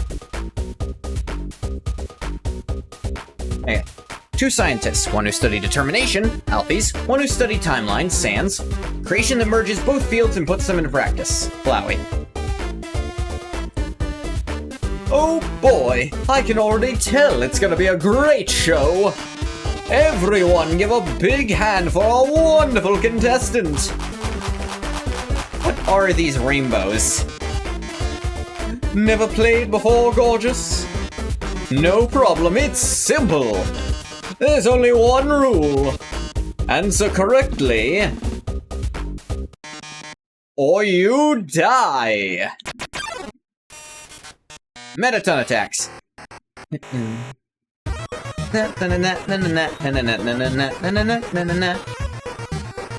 Yeah, metal attack.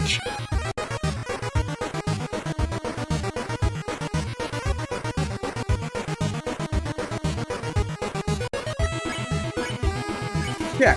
Metaton, attack 30, defense 255. His metal body renders him invulnerable to attack.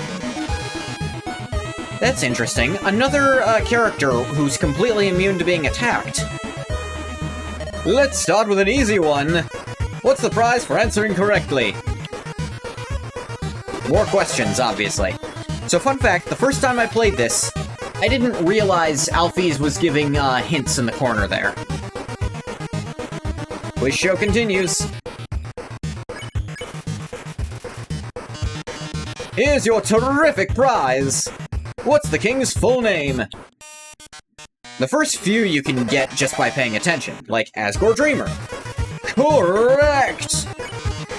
Enough about you, let's talk about me! What are robots made of? B. Metal and magic, obviously.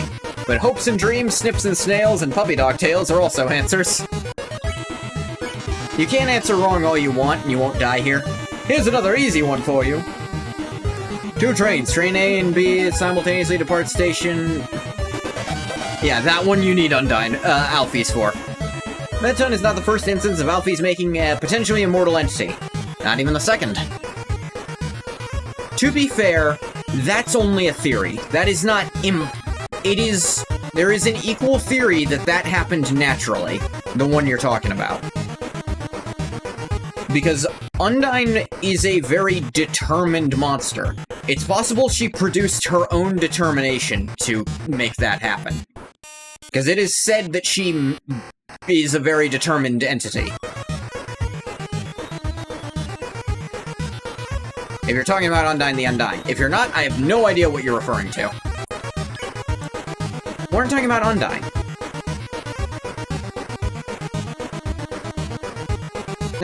Oh, I guess you meant the amalgamates. Metaton's not really immortal, it's just... No, I know you meant Flowey. Flowey was the first one. Was my understanding. I thought Flowey happened before the amalgamates. Though I might be misremembering that.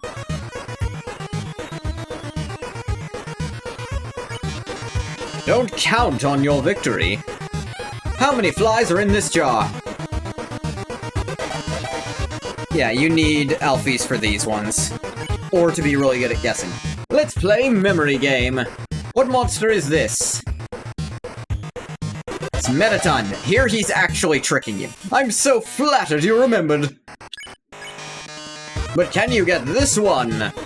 Would you, smooch a ghost? She's squinting. Heck yeah, and the timer just goes up here. Why you asking that, Metaton? Why are you so curious? But the answer is, of course, heck yeah. People who know me know I would, yes. Follow the amalgamates of Metaton. Though yeah, Metaton isn't necessarily immortal, just meta-wise indestructible. And only to really human attacks, because he's still vulnerable to magic. Lowerface, they're just... This wasn't on the agreed-upon. This wasn't on the list. Here's a simple one. How many letters in the name Metaton? Let's see. Of course that was easy for you. Time to break out the big guns. The dating simulation video game, Mew Mew Kissy Cootie. What is Mew Mew's favorite food? I know this one. It's snail ice cream. Unfortunately, after everyone goes to the beach, she buys ice cream for all of her friends, but it's snail flavored. She's the only one who wants it. One of my favorite parts of the game, 'cause it's actually a very powerful message about friendship and... The respect on Alfie's name, people? She's one of the, more, like, forgotten parts of Undertale, because she has to share a lot of her space with way more... with characters who are good from beginning to end, whereas she starts off not great in a lot of aspects. Alfies, Alfies, Alfies! You aren't helping our contestant, are you? So, fun fact, if you come into this fight with only 1 health, Metaton starts at that question immediately. Which is why in speedruns, they try to get Undyne to knock them down to exactly 1 health, so that they can skip most of this battle. Oh, you should have told me. I'll ask a question. You'll be sure to know the answer to. Who does Dr. Alfies have a crush on? So there's no time limit on this, and she's like, no, don't answer. So, technically, the only wrong answer here is C.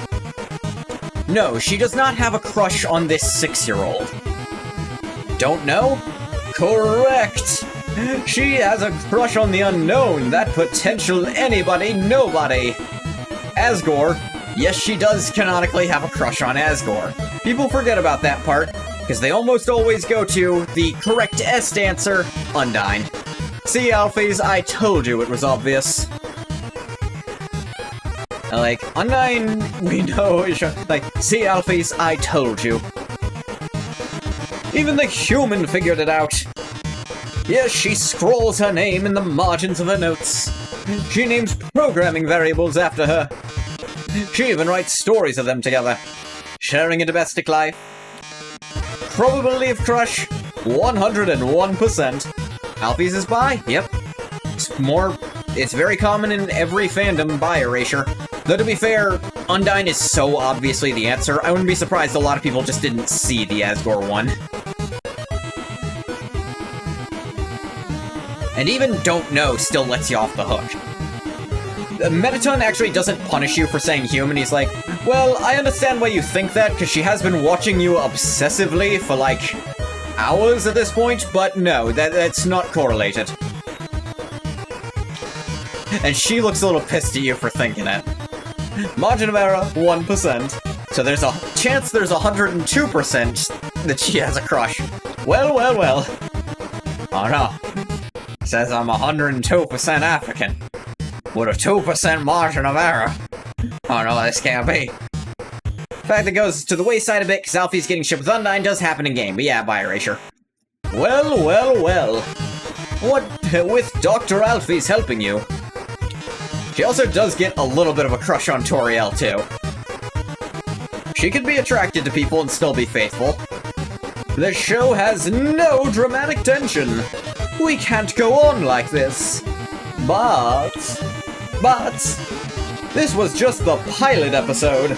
Next up, more drama, more romance, more bloodshed. Until next time, darlings.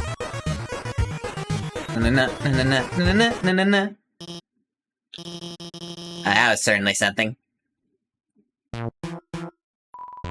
It's a bag of dog food. It's half full.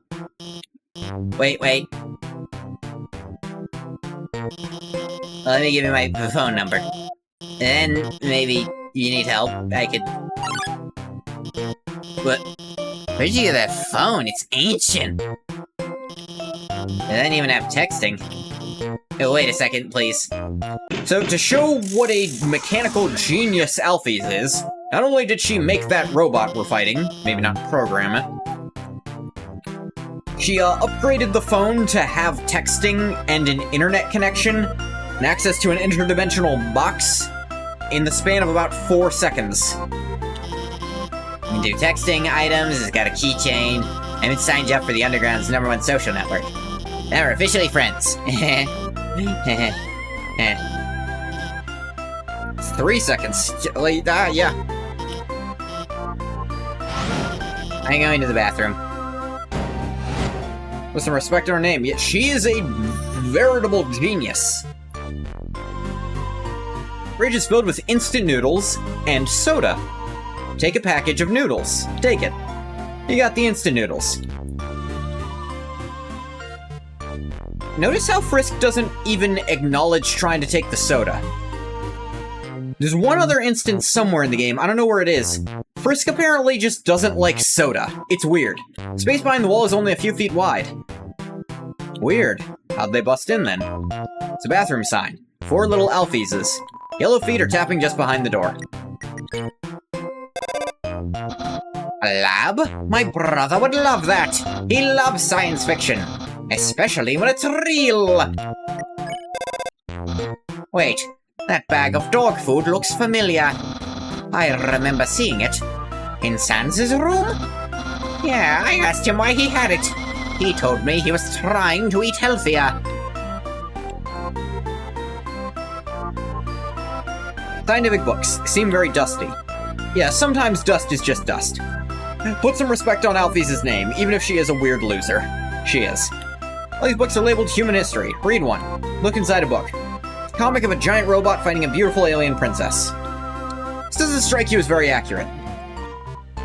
VHSs and DVDs of various cartoons. They're all labeled Human History. All these books are labeled Human History. Comic book. 2 scantily clad chefs are flinging energy pancakes at each other. This doesn't strike you as very accurate.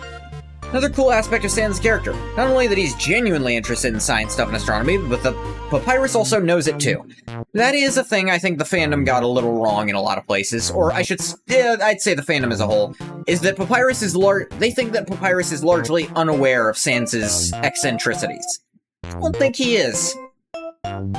Like, I'm gonna show the special thing when I get to it. Comic book. Hideous android is running to school with toast in its mouth. Seems like it's late.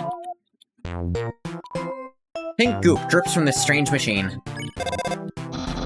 You're in her room uninvited. Wowee. That's extremely creepy. Maybe don't do that. He makes a fair point. Pink goop drips from the strange machine. Looks like Alphys' work table. Seems dusty. Like she hasn't been working recently. Wardrobe is full of dirty lab coats. Single clean dress. Letters from many monsters here. Frogget, Snowy, Doggo. They're all unopened. Oh, I wonder why. It's a lamp with pink fish on the lampshade. It's no light bulb. An incredible invention. When not in use, this bed folds into an extremely easy-to-draw box. Promo poster for Metaton's TV premiere. On the flap it says, "Thank you for making my dreams come true."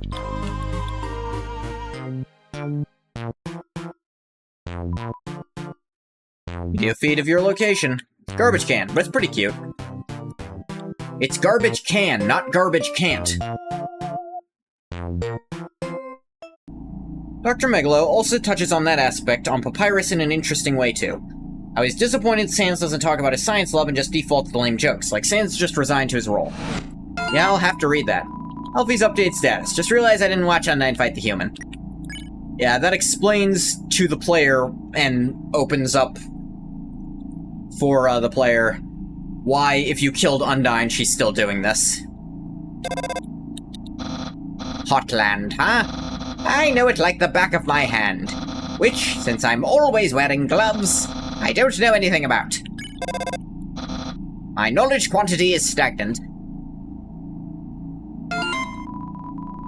I know she's unbeatable. I'll ask her about it later. She technically won that fight. I ran away. Now I gotta call up the human and guide them. Conveyor belts everywhere? Are you serious? Imagine riding one to work or school. Ridiculous. Now ice and spikes, there's convenience. Glad I don't live in Hotland. The unfortunate theme with Alfie's character both in and out of universe. She's overshadowed by her predecessors. Gaster in Undertale, Gerson in Deltarune. Yeah. Gerson was such a great teacher, people lament that Chris couldn't have had him. And Gaster, even after being erased from history, is so legendary, nothing can touch him. Because he literally invented an infinite power source. That's not easy to do. That's something we can't fucking do. She just can't keep up, yeah. Check. Vulcan. Attack 25, defense 0. Mistakenly believes its lava can heal people. Speed will help dodge. So, Vulcan is probably the single most innocent monster in all of this. Vulcan thinks it's healing you. You tell Vulcan is doing a great job. Its attacks become extreme.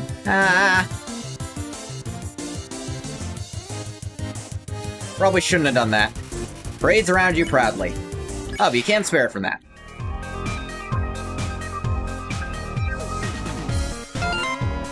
I would say probably the only character who's even more overshadowed than Alfie's in terms of the Undertale fandom.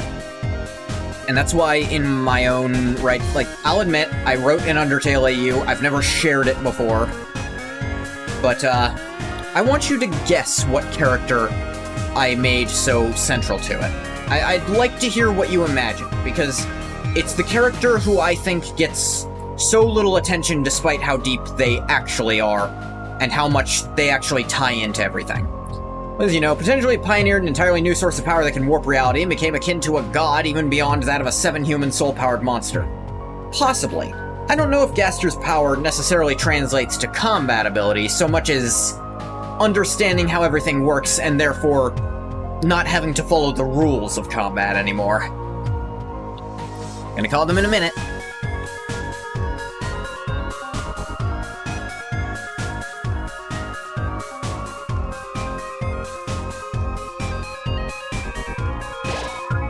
The whooshing sound of steam and cogs fills you with determination.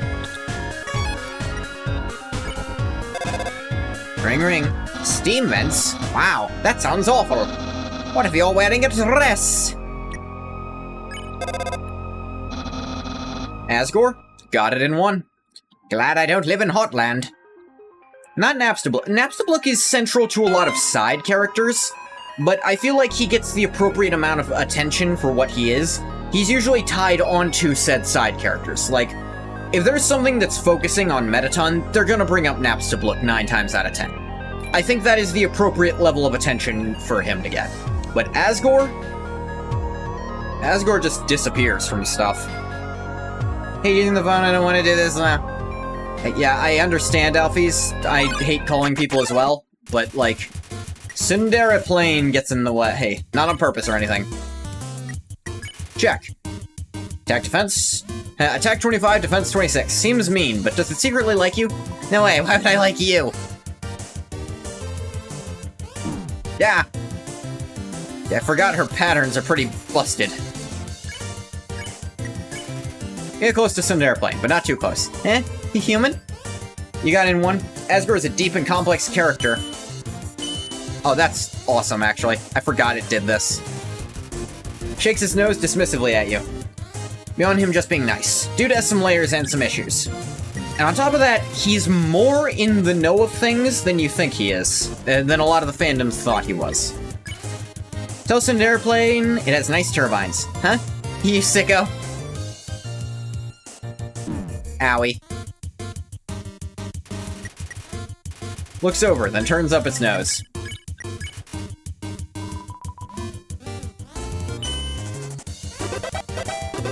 You gotta get close X number of times. For example, it's evident by two universes, they kind of have this issue of placing a lot of responsibility onto others who are more impressionable. Kara, Chris? Yeah. It's a big thing I wanted to deal with there.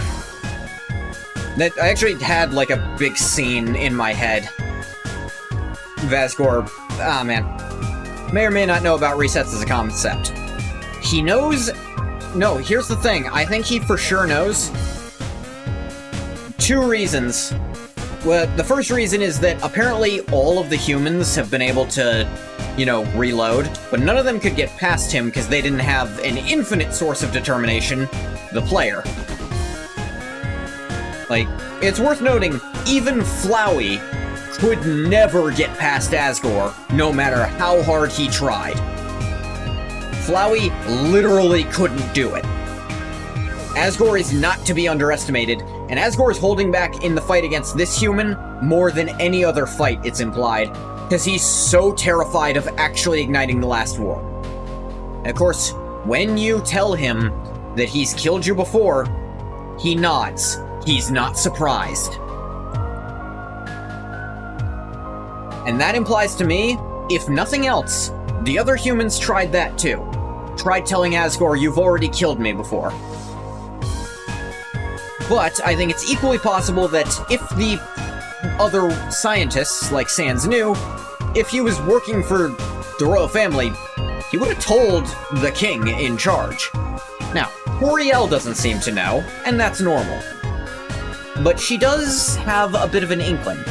Like, I wanted to show this off. If you actually reset, like, for Toriel's fight and talk to her, she said, like, get her, talk to her a second time about her, about your favorite pie flavor between butterscotch and cinnamon. She'll guess the one you said correctly the first time. She'll say, it's funny, I often guess correctly with humans. When they come down, I often feel like I know them already. Implying that that many of the humans who fell down before also probably died and talked to her more than once, or talked to her and tried to change something to get past Asgore. Always the wall that breaks down the determination of those who fight him. And I think if you weren't the seventh soul, I don't know if it would be fully possible. Because if his stats were actually as listed,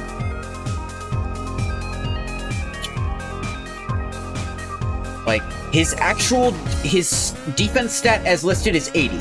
His functional defense stat is -10. If his defense worked as listed, there's not a damn thing you could do. And I think that's how strong he's actually supposed to be. Alfie's update status. OMG, I've had my claw over the last digit for 5 minutes. I'm just gonna do it, I'm just gonna call.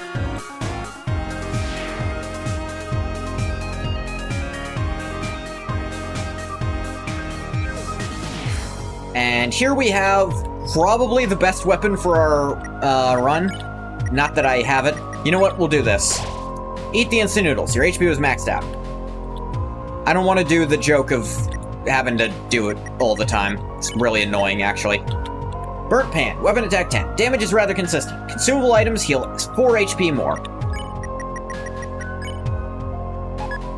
You equipped the Burnt Pan.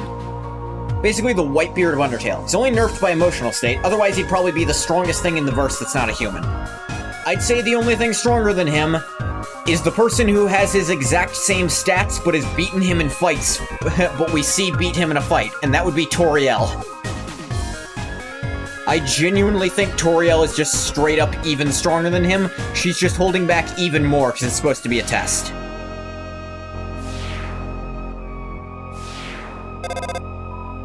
Ring ring. Click. Whoever was calling hung up before you answered it. Ring. Hi, so, the blue lasers, Alfie's here, hi. Blue lasers won't hurt you if you don't move. The orange ones, you have to be moving and they wanna move through those ones. Bye.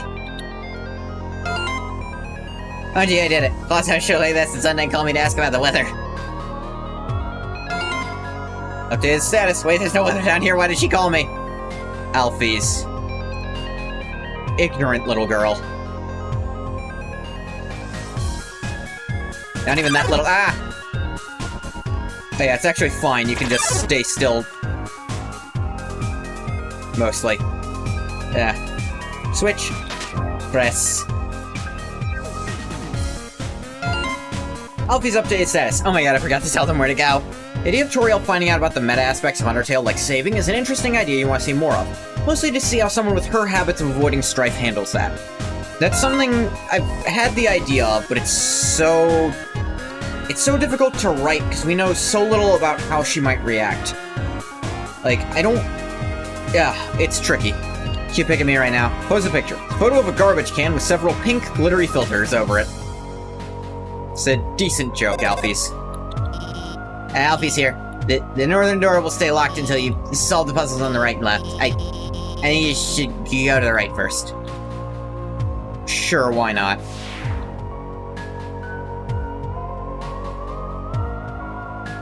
Way to work is blocked, so I had time to catch Mettaton's show on my phone. Special effects were amazing today. That human almost looked real. Now you say it out loud, it's kind of something she shares with Sans. Both have a coping mechanism of avoiding things by not thinking about them. Yeah, and we got to see that firsthand at the end of Chapter 4 of Deltarune. Whereas experienced viewer like me knows CGI when they see it. You're just an idiot. Mettaton is the most popular star in the underground. Fan club probably has at least 3 dozen members. That's not even counting me. I've been forgetting to call Pappy. Oh no, the puzzle's reactivating. Cause those people to miss their work? Yep. That's why I'm missing work too. Oh my god, Sans, go do your job! Glad I don't live in Hotland. Me too. And why are you skipping work?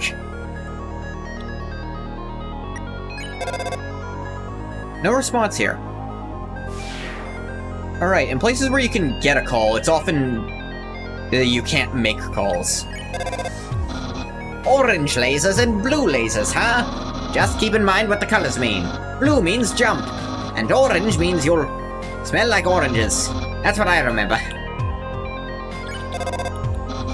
Have fun!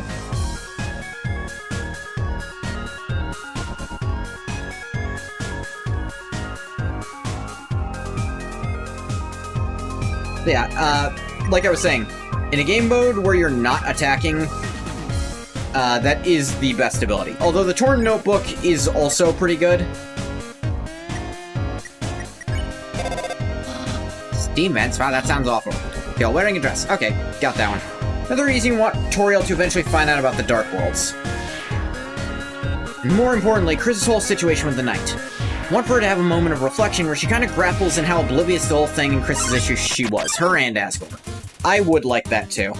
And that's part of what I was really hoping for in Chapter 3, and I'm still not crazy about her just being asleep through the whole thing. I don't know. Pyro, this mischievous monster is never warm enough. Odd enough for you? Ow. Ah, dang. I don't like the ups and downs. Pretending to pull the fire alarm. You invite Pyro up to hang out. Sorry, I'm all tied up. What? How did that? What? It was moving. Do not give up just yet. I run into the rope at the top. I do not like Pyrope's attacks.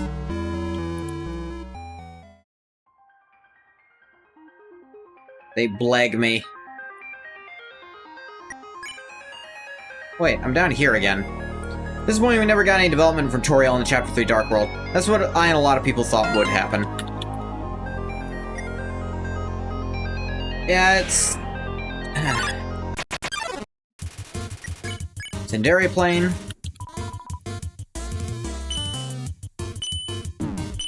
Ow.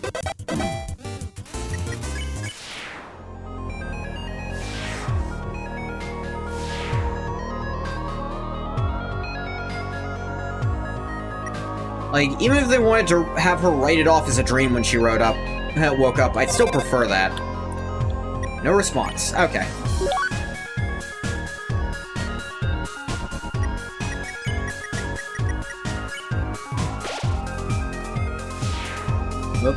wrong way.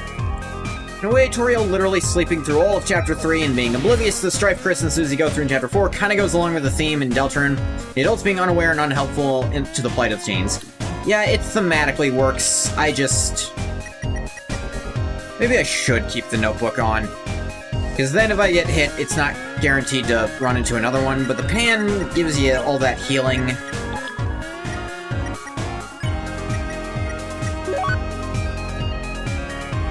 It's a tough call. The pan makes... The pan actually makes a bunch of items into full heals that weren't previously.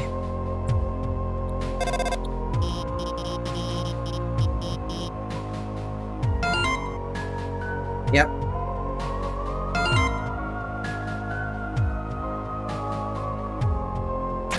Ah. Damn it. Damn it. Going too soon on those. Hope that changes could be a very good character building opportunity for both her and Asgore. This one want for both of them to have a what have I done type moment. Yeah. Like, people have been wanting a what have I done from Asgore for a hot minute. Just in general.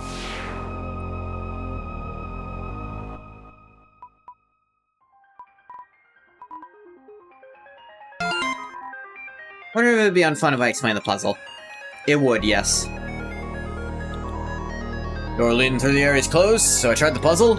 I kept running out of ammo and it kept restarting. My two coworkers won't help, it's like they don't even want to go to work. Why don't you try? Try using the thing? Shoot the opposing ship. Move the boxes to complete your mission.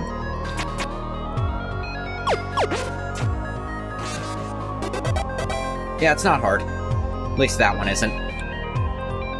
Wonder where they get the chance to reflect on how their character flaws led to the situation with Chris to the point where neither, not even Asgore, realized their kid was being coerced by the Antichrist. Something Antichrist-like, sure.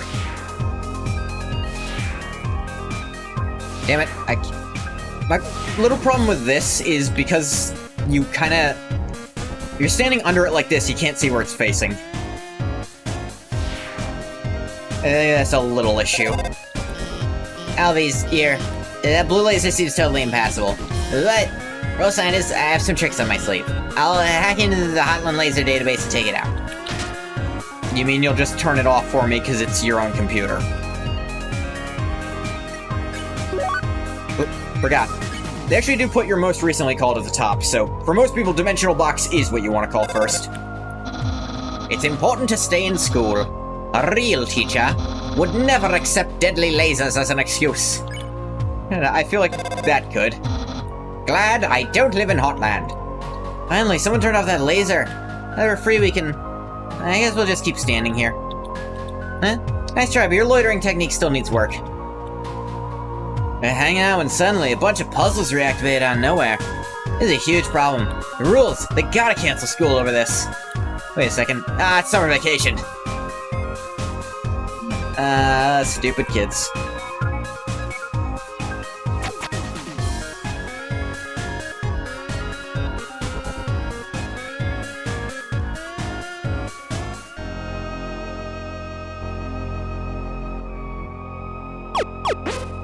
There we go. Wa-da-da-da-da-da!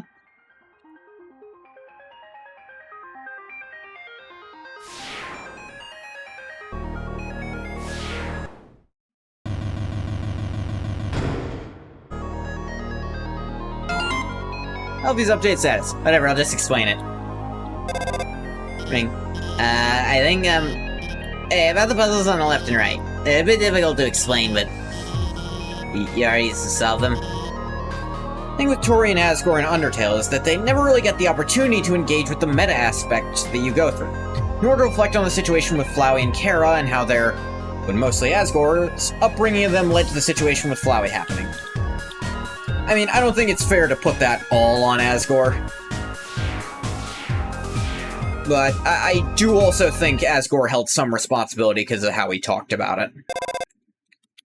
Hey, it's kinda dark in there, isn't it? Don't worry. I'll hack into the light system and brighten it up.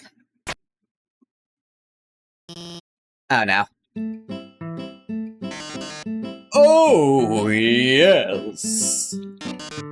Welcome, beauties, to the Underground's premier cooking show. Cooking with a killer robot. Preheat your ovens because we've got a very special recipe for you today. We're going to be making a cake. My lovely assistant here will gather the ingredients. Everyone give them a big hand. Yay! We'll need sugar, milk, and eggs. Go for it, sweetheart. Found the sugar. Found the milk. Found the eggs. Perfect. Great job, beautiful. We've got all of the ingredients we need to bake the cake. Milk, sugar, eggs. Oh my, what a magnificent moment. How could I forget? We're missing the most important ingredient. Chainsaw, a human soul. Ring, ring, ring. Hello? Hello? I'm kind of in the middle of something here. Wait a second. Can you make a... Can you use a... Can you make a substitution in the recipe? A substitution? You mean use a different non-human ingredient? Why? What if someone's... vegan? Vegan. We gotta replace the milk and eggs, too. But I suppose vegan milk and eggs are already things that exist. Do you have vegan human soul? Oh, I mean... That's a brilliant idea, Alphys! Vegan cake with milk, sugar, and eggs. Alphys, I think your script writing is lacking. Yeah, no. Like, okay, vegan sugar. That's all sugar. All sugar is vegan. You can't really get sugar out of a friggin' living thing, but milk and eggs... Yeah. Actually, I happen to have an option right here. MTT brand always convenient human soul flavor substitute. A can of which is just over on that counter. Oh, sweet, I'll get it. What is that label on it? I can never tell. Well, darling, why don't you go get it?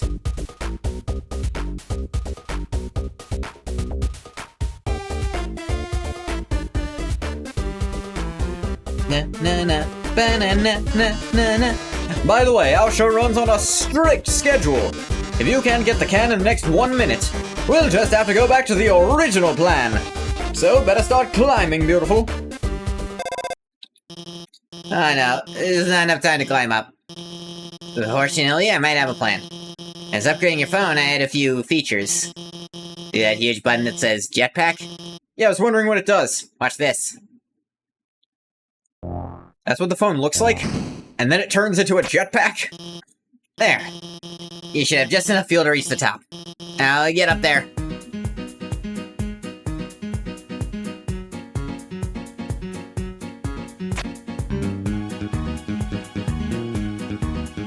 These are just eggs. They're not really gonna do damage.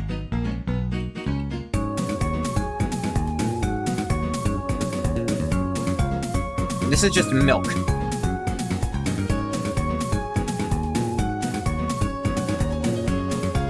Oh, hey, hopes and dreams. Ow. I think getting hit just slows you down. Like, you're not taking damage, it's just gonna make you take a little longer to get to the top. I think even if you run into every single thing, you still get to the top in time. Ah. Which is fair, because sometimes it's undodgeable. Trying to say is that whether in main games or fan content, Toriel seems to be shielded from the pseudo-meta aspects of the plot. Never finds out about save, load, resets as a concept. She's for now oblivious to Dark Worlds. Yeah. My. It seems you've bested me. But only because you had the help of the brilliant Dr. Alphys. Oh, I loathe to think of what would have happened to you without her. Well, toodles. Oh yes, about the substitution. Haven't you ever seen a cooking show before? I already baked the cake ahead of time, so forget it.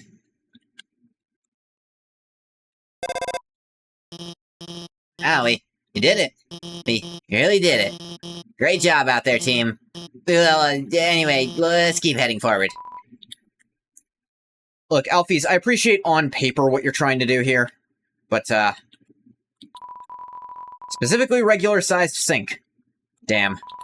Fridge. It's strangely warm. It's a microwave. That's great if you're a microwave fan. It's an oven. Looks pretty modern. No response. Can't get a call here. Can't get a call here.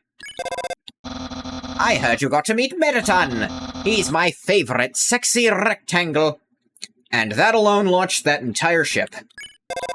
I wish I lived in Hotland.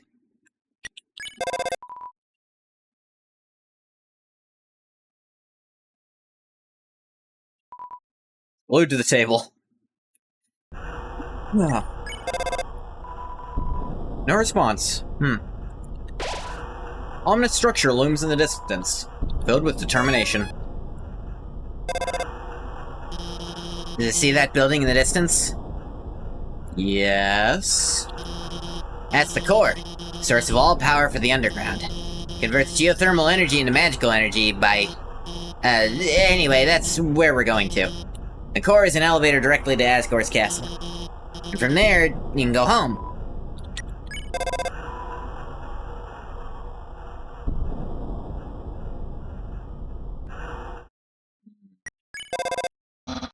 The elevator says R1. But what does the R stand for? Ravioli? Ravioli, the dumpling-type pasta. The treasure chest of the culinary world. You can put gems or gold inside. Probably shouldn't, pal. Interesting, Papyrus has nothing to say about the core. I wonder why. Almost like it was invented by someone who makes him uncomfortable to think about. Left floor 1.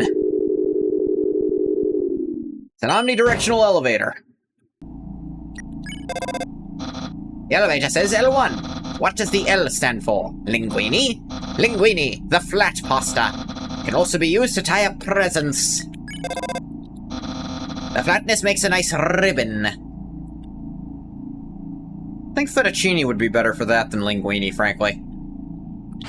Or maybe fettuccine's too flat, too wide. Alright, go to right floor 2, which is actual advancement.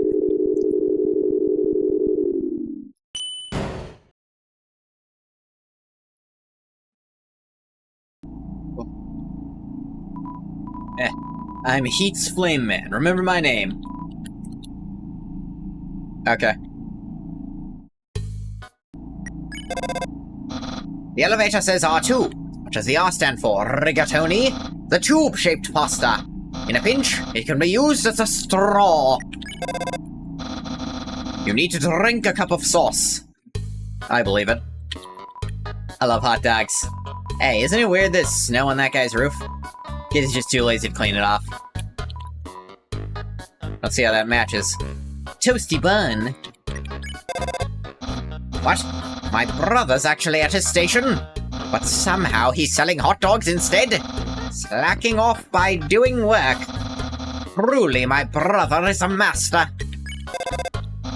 No further comment.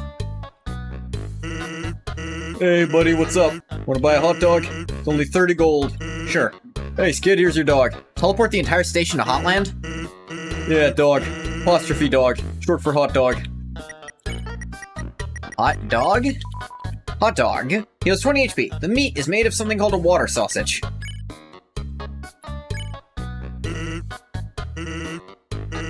You're holding too much. Guess I'll just put it on your head. Here's another hot dog. It's on the house. We'll know it's on you. Here, have fun.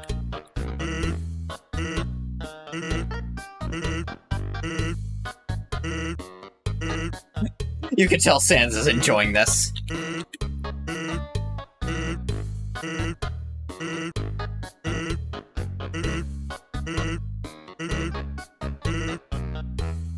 Iris calls the station his station, so it makes me think that that Sans has one station in Snowdin, but he teleports it in other places.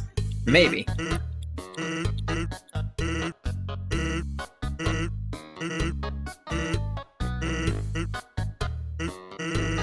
I'll be frank with you. Much as I like putting hot dogs on your head, 30 is just an excessive number. 29, now that's fine, but 30? Does it look like my arms can reach that high?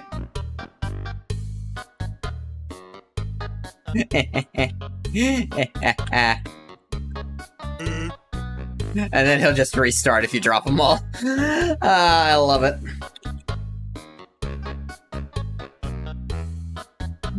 Hot dog, hot diggity dog.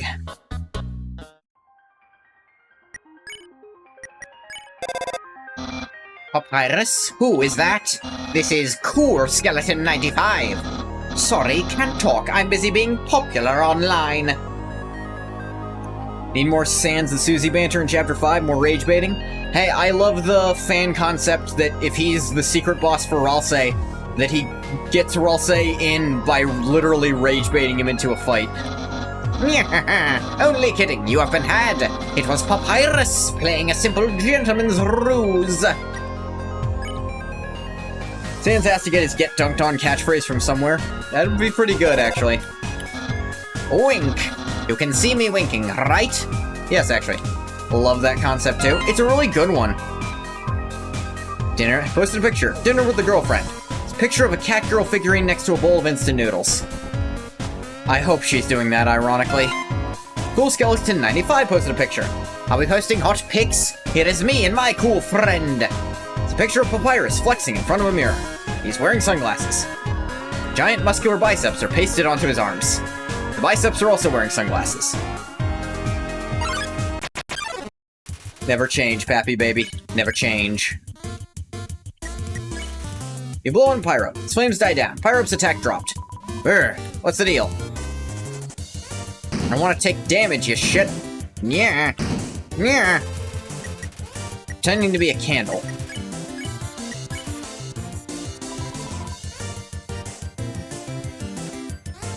Ha, damn it.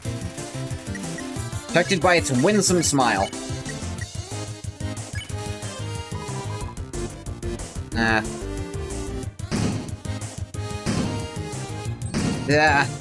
Sans rage baiting Ralsei into being assertive, with Sans being the one person Ralsei just can't stand. Ralsei and Sans being a kind of parallel to Flowey and Sans' rivalry in Undertale. Heat up. Crank up the thermostat. Pyro begins to get excited. Hot, hotter. I hate this attack. Want some more heat? Crank up the thermostat. It's super hot. Pyro looks satisfied. Hot, hotter. Ow. Damn it. Fuck. Shit.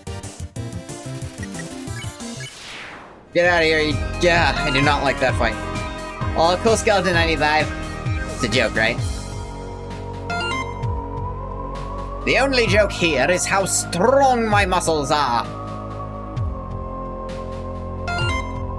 Master Blip 22 has sent you a friend request. Accept the request? Yes. Seems to have already rejected itself. Oh no. Oh, actually, so I don't accidentally use it. I only heard word of mouth of Flowey and Sans have beef in Undertale. Never actually see them interact. So, it's kind of funny. One of the most well-known of, like, Undertale fan projects, at least of its time, Glitchtale, that originated from just an animation of Sans fighting Omega Flowey, and they decided to keep doing animations like that, and that grew into the whole Glitchtale thing, which I recently saw a bunch of people really hating on, and I was like, look, it was made by, like, one person writing and animating it by themselves. Cut it some slack. It's a fan work, don't, like, shit on it crazy hard. Apron lying on the ground. Take it, take it. Got the stained apron. Armor defense 11. Heals 1 HP every other turn. Yep. Way better than the tutu. Which we are going to store as well. Did not mean to store the ice cream, still might need that. Oop. An apron lying in Hotland? That makes sense. Cooking is definitely fire elemental. Unless you cook a popsicle.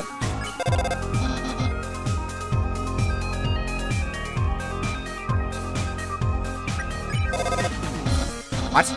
We have to solve a puzzle on the conveyors? That goes against Puzzle Design 101. Conveyors are awful and should never be used. Glad I don't live on Conveyor Planet. There's all this glad I don't live on. Hi, Dr. Alphys. This puzzle is kind of timing-based. You see those switches over there? Yeah, you'll have to press all 3 of them within 3 seconds. I'll try to help you with the rhythm.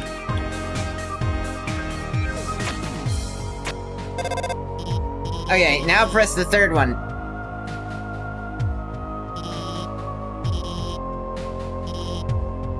Hey, looks like you only need to press 2 of them. Alphys.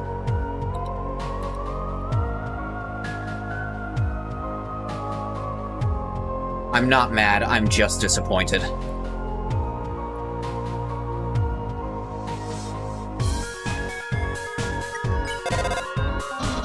But the arrows flip when you do what? I can't visualize this puzzle at all. You draw a picture, then hold it up to the receiver. Did you draw it yet? Oh, just says. Last time I tried to help with the puzzle, Lamau. Hey. I'm going to the bathroom, so I'll be MIA for a bit. I'm sure you can handle this puzzle yourself.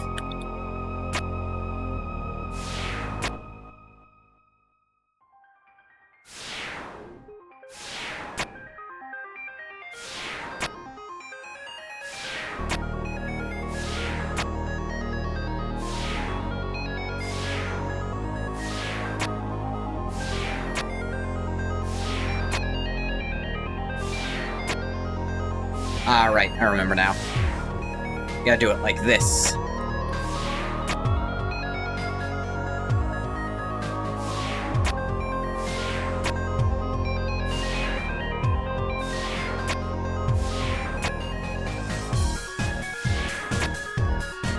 No. Then you can't get to it. No, you gotta do it like this. That's what it is.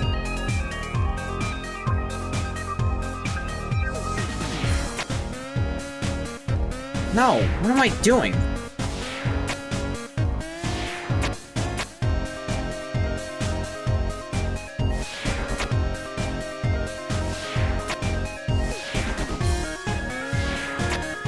That's what it was. Then that get okay, no, I was over complicating it. Yeah. Actually, look here before. Oh gee, people think Mew Mew 2 is better than Mew Mew 1? Well, that's a joke, right? I know of one person by the name of Alphys, school teacher. Knowing the mouse might one day hack the computerized safe and get the cheese. Fills you with determination. Piece of cheese inside this computerized laser safe. Lasers have melted the edges of the cheese. It's stuck to the table. Where did that table come from? Does it belong to the mouse? Eh? Oh gee, don't they get it ruins Mew Mew's entire character arc? Too. New kiss it, neither kissy nor cute, trash 0 stars. I do like the implication that maybe none of it was that good, and Alphys is just has trash taste, and whichever part she saw first, she'd like more. I think the fun gang would get more powerful than Frisk by the end of Deltarune. Well, depends what you mean by powerful. If we're going by raw numbers, they already are. Like, Chris has way, way more health and stats than Frisk can get. Although, granted, and they get way more with their level of violence and can raise it without killing. Hey, you stop. But they just haven't fought anything really on par with what Frisk ends up dealing with. Like, the power of 7 human souls is supposed to be as high as it gets. But how does that compare to a Titan? I have to imagine it ruins the Titan, considering Gerson could damage the damn thing pretty hard. Or like, received an anonymous tip about a human wearing a striped shirt. Told us they were wandering around Hotland right now. I know. Sounds scary, huh? Well, just stay chill. Bring you someplace safe, okay? Okay. Huh? What is it, bro? Shirt they're wearing? I like scope conceptual power, like capable of contending with the power that Frisk has to go up against. It does, Like, here's the thing. Frisk really isn't really able to physically beat their best win, I should say. Frisk beats Photoshop Flowey, but they really win a fight? They don't really win the fight so much as they turn his power against him and make him beat himself. They beat Asgore, but Asgore was holding back a lot, and there's lots of little tricks they do to make him hold back even more, like the pie and talking him down. I mean, whereas the Fun Gang has managed to take down a Titan by actually physically overpowering it.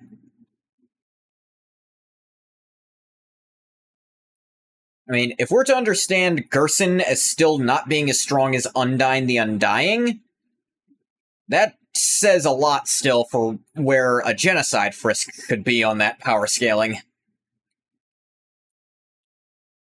It's hard to say. I think equalized levels of violence, the Fun Gang is very much ahead by a wide margin. Like, I think any individual member has a huge advantage. But if we go the strongest the Fun Gang has been so far, the strongest Frisk has been so far, apparently a 20 love human can just destroy all of existence, so I don't know if they can get that high up. What about it? At the very least, Frisk is able to survive the Hypergoner attack from Azrael, which, in his own words, erases an entire timeline. Frisk Deadass just survives a timeline being erased and being fine.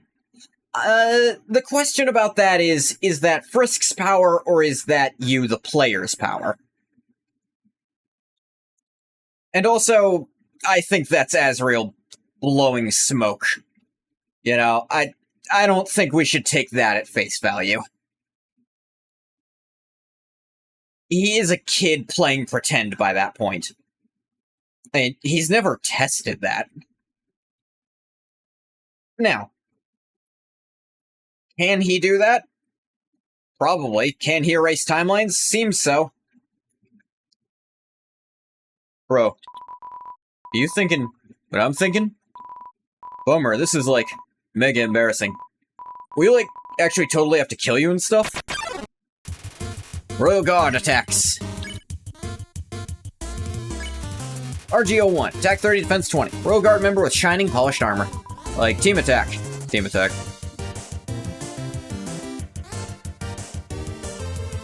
Whoa. Oh, one stands guard. You attempt to touch RG-01's armor. Hands slip off. Like, hands off the merch.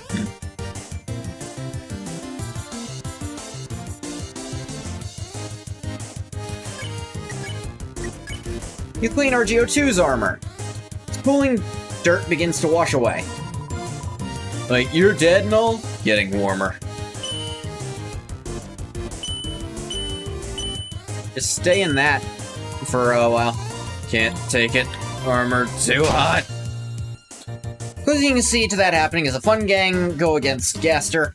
Do you think Gaster is potentially an outer versal threat due to the nature of his existence, raw power being the highest next to Azrael, being able to interact with our world? Much better. Looks bothered by something. Whisper. Tell RGO1 to be honest with his feelings. What? Oh dear. His attacks are veering off, but 2's attacks are still here. Dude. I can't take this anymore. Not like this. I don't know, if we see, like... It really ends up depending on, like, how high it scales. I mean, no one expected Titans to be that when we got in there. But Titans don't scale that high to Undertale, if what we saw is anything to go by. Yo, too, I like you, bro. The way you fight, the way you talk. Love doing team attacks with you. Love standing here with you. Bouncing and waving our weapons in sync. What too, I want to stay like this forever. So I gotcha, bro, haha. Oh, one. Yeah, bro? Do you wanna get some ice cream after this? Shoot it. Go on, you crazy kids. The Royal Guard patrols that area. Yes, like Snowdon, Hotland has Royal Guard members. Waterfall doesn't need them because it's got Undyne. Did you see them? Yeah? Update says, oops, wait, how's the human doing? Top 10 shows that make you forget to do your frickin' job.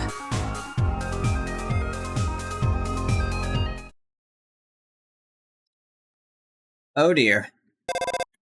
Oh yeah, I'm back. Another dark room, huh? Don't worry. My hacking skills have got things covered. Are you serious? Oh, yes! Good evening, beauties and gentle beauties. This is Metaton reporting live from MTT News. An interesting situation has arisen in Eastern Hotland. Fortunately, our correspondent is out there reporting live. Brave correspondent, please find something newsworthy to report. Our 10 wonderful viewers are waiting for you. Glass of water, a book, force field, force... What a sensational opportunity for a story. I can see the headline now. A dog exists somewhere. Frankly, I'm blown away. Report this one?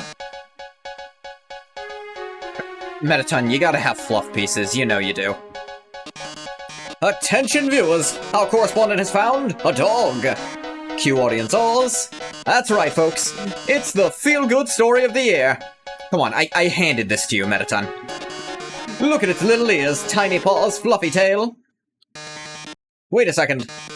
That's not a tail. That's a fuse. That's right. That dog is a bomb. But don't panic. You haven't even seen the rest of the room yet. Oh my. It seems everything in this area is actually a bomb. That present's a bomb. That basketball's a bomb. Even my words are... Ah! Brave correspondent, if you don't defuse all of the bombs, this big bomb will blow you to smithereens in 2 minutes. Then you won't be reporting live any longer. How terrible, how disturbing. Our 9 viewers are going to love watching this. One of them die in the middle. Good luck, darling. Don't worry, install the bomb defusing program on your phone. Use the defuse option when the bomb is in the defuse zone. Now go get him.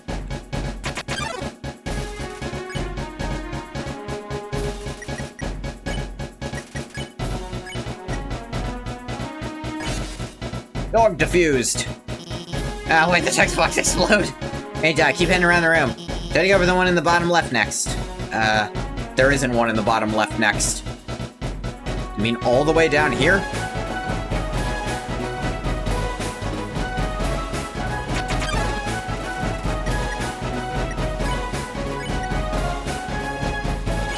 There we go. Bomb defused. You might notice something about the timer. If I'm not great at this. Water. Script bomb. There we go.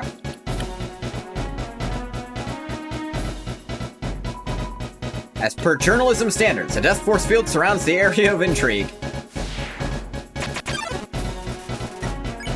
Use the present. The arm is disbombed.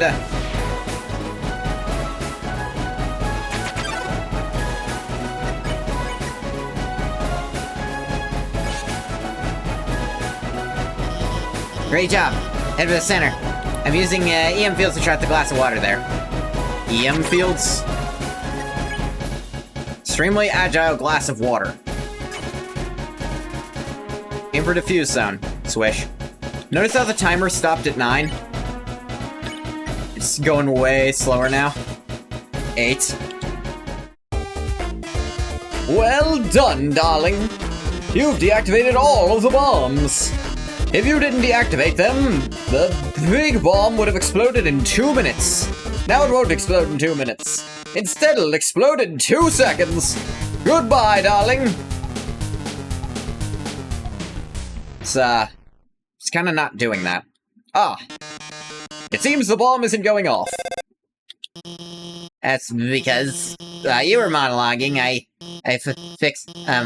changed. Oh no, you deactivated the bomb with your hacking skills. Yeah, that's what I did. Curses, it seems I've been foiled again. Did you now, Alphys? Curse you, human, curse you, Dr. Alphys, for helping so much. And I don't curse my 8 wonderful viewers for tuning in. Let the other one go. We're disarming bombs, why'd you stop watching? Until next time, darling. Oh, you really showed him, huh? Yeah, I know it's kind of weird at first. I really think I'm getting more confident about guiding you. Then don't worry about that big dumb robot. I'll protect you from him. And if it really came down to it, we could just turn... never mind. Later. So bad at this that Mettaton has to improvise for her makes sense, yeah. I love the news. It's so informative. And full of cutthroat, explosive action. Kawaii.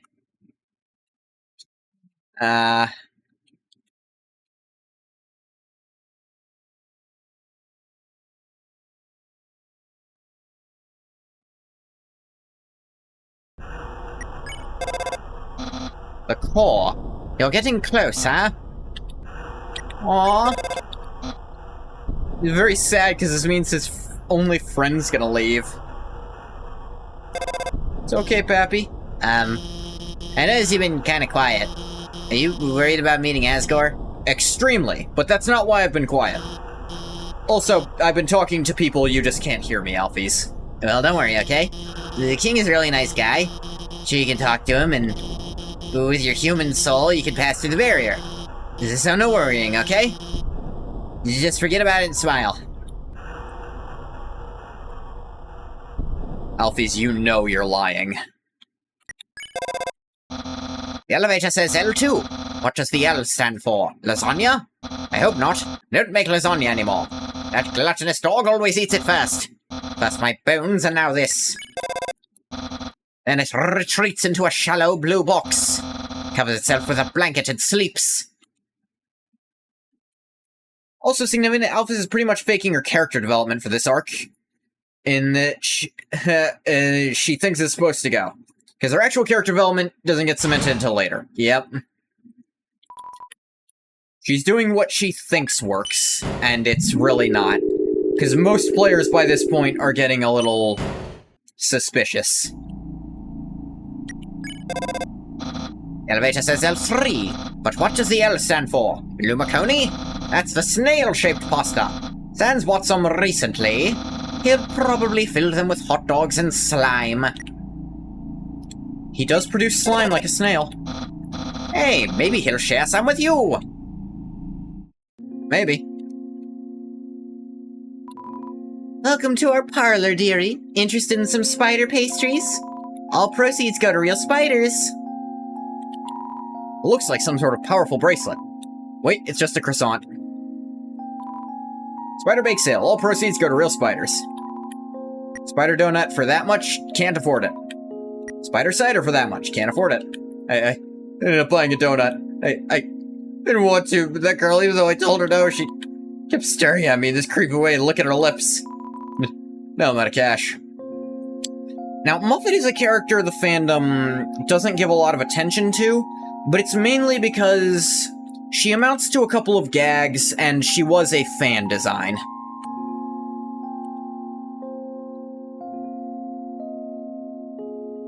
Like, she was a fan design, so she feels very rushed into the setting. But, I don't know, I've always liked trying to explore her a little more. Interesting character, she probably has the most questionable morality aside from Flowey. I don't know. I feel like most monsters try to kill you at least once. And... like... I don't know, is what she did any worse than what Undyne does? You have to run away from Undyne at first. Like, you can't convince Undyne to spare you, but you can convince Muffet to spare you just by showing you've been nice to people. And she's also been lied to about what kind of person you are, and when she finds out it's not true, she stops. I don't think there's that much questionable about her, since she doesn't even care about other non-spider monsters. I suppose on the genocide route, kinda. The room is like the room we saw before. 2 puzzles in the north and south. You have to solve them both, proceed.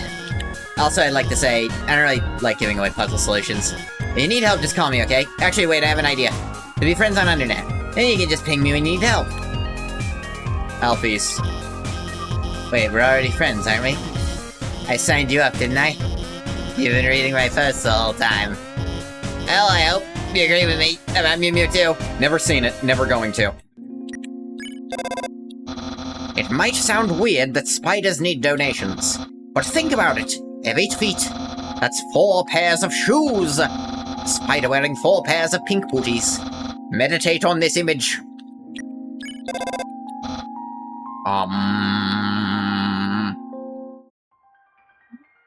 Say the most absurd shit sometimes.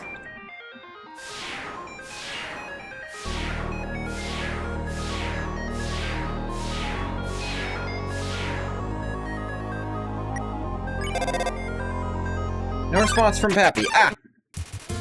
Sinderi plane attacks, not because it's jealous Vulcan is paying attention to you. Tell Vulcan is doing a great job. His attacks become extreme. I think I like you. Doing my best. Oh.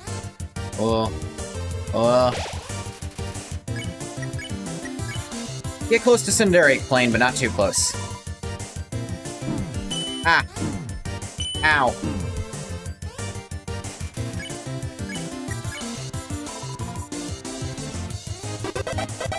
Alright. It's too bad her green attacks don't actually heal you. Double spare.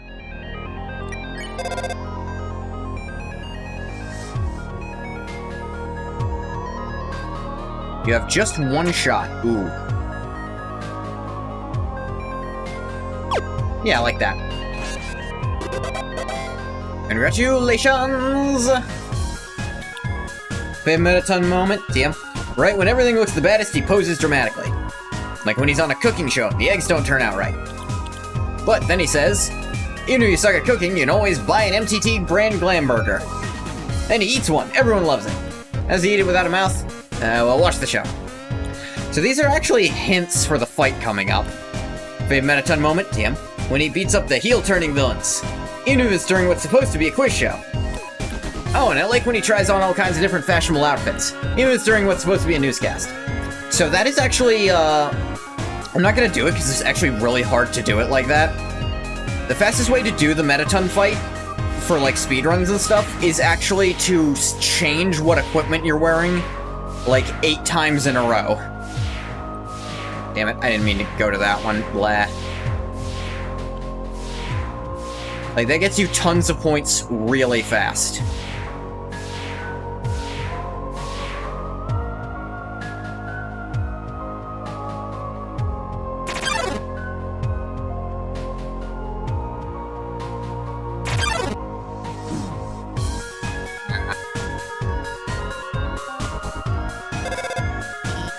Hey, doesn't have anything to do with guiding you, but... hey, you wanna watch a human TV show together? Sometime? It's called, Mew Mew Kissy Cutie. No. Well, that's okay. Thought I'd ask. I think you'd really like it. If you gave it a chance. The impression I personally get is that it's not actually a very good anime, but Alphys has attached to it.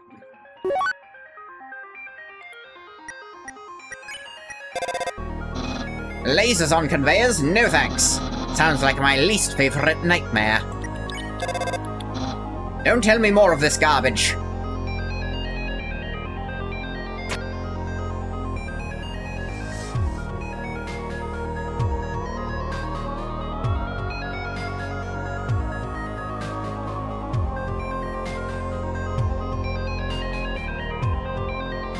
There we go. That's what you gotta do.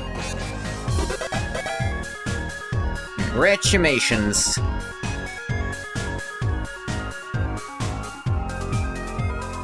You stop to smell the flowers. love it.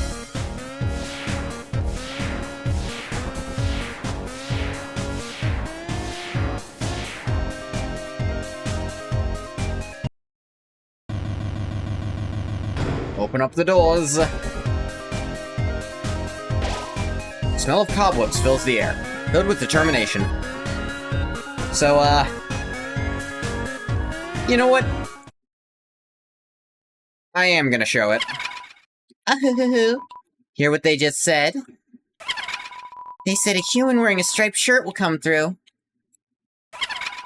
I heard they hate spiders. I heard they love to stomp on them. I heard they like to tear their legs off.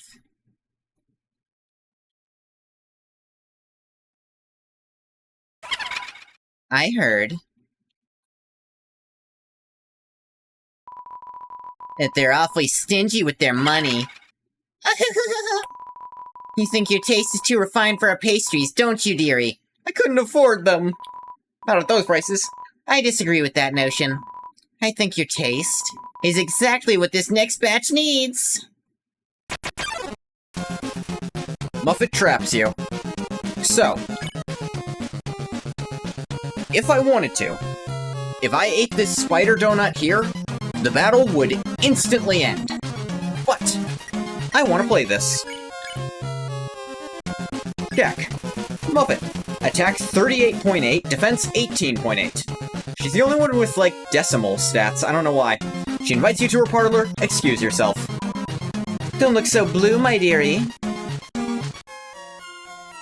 Also, I love this song. Think purple is a better look on you. Trapped in a strange purple web. Purple Soul Mode, the only one probably not coming back to Deltarune. You struggle to escape the web. Muffet covers her mouth and giggles at you. Why so pale? You should be proud. So yes, you are locked to specific panes of movement.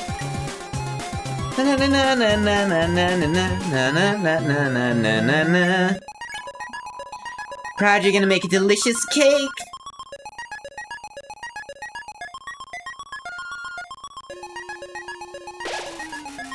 All the spiders clap along to the music.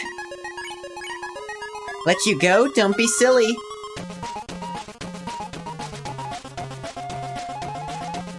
Na na na na na na na na na na. Your soul is going to make every spider very happy.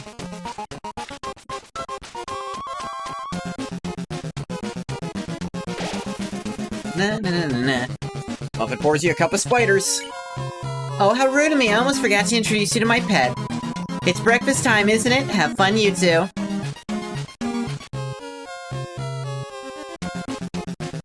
Yeah, I think this is one of the most creative fights here.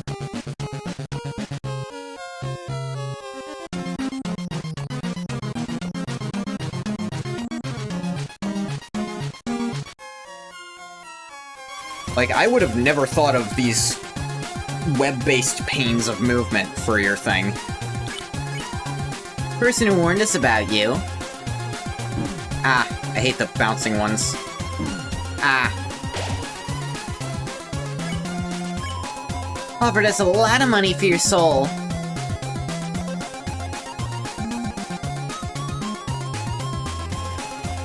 Pours you a cup of spiders. Would you like something to drink? We have milk, tea, soda, spiders, spiders, spiders it is then. And wait, that wasn't... But she was already pouring you a brimming cup of spiders. He had such a sweet smile, and...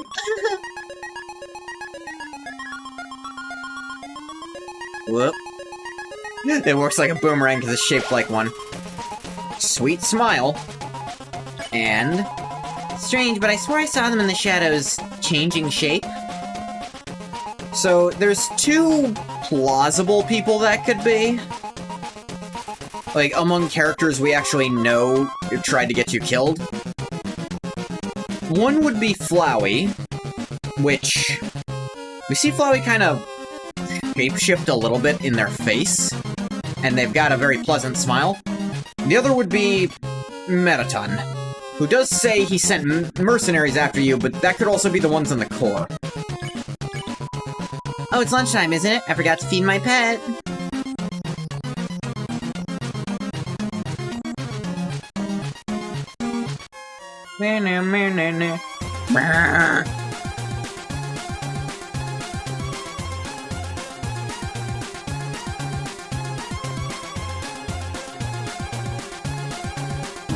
Ah! Smells like freshly baked cobwebs.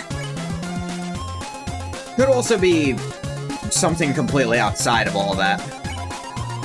With that money, the spider clans can finally be reunited.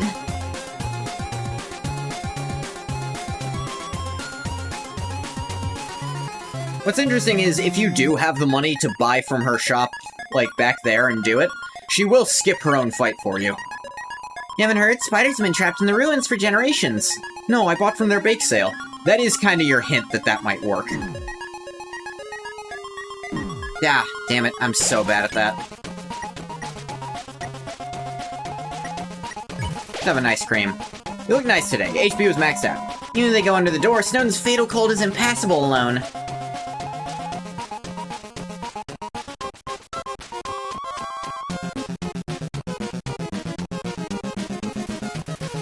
Synchronized dance with the other spiders. And the money from your soul will be able to rent them a heated limo. Like, I'm not gonna act like her, goal isn't noble. She is trying to kill someone for it, but also everyone's trying to do that anyway. If anything, she's just racing to be the first. With all the leftovers, we can have a nice vacation. Even build a spider baseball field. I have no idea how to dodge those setups. This I get. All the spiders clap along to the music. We know that. Time for dinner, isn't it?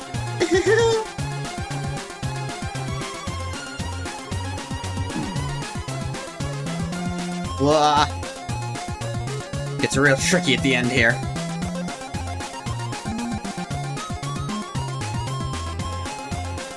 I really appreciate her design of creepy cute, because she's got 5 eyes, which is exactly the number to make it weird.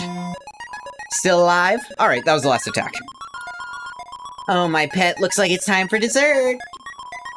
Huh? Telegram from the spiders in the ruins? What? They're saying they saw you and helped donate to their cause. Oh my, this has all been a big misunderstanding. I thought you were someone that hated spiders. Person who asked for that soul. They must have meant a different human in a striped shirt. Sorry for all the trouble. I'll make it up to you. You can come back here anytime, and for no charge at all, I'll wrap you up and let you play with my pet again. Just kidding. I'll spare you now. Spare. And you don't get any gold for beating Muffet, because she's not giving you any. That was fun. See you again, dearie.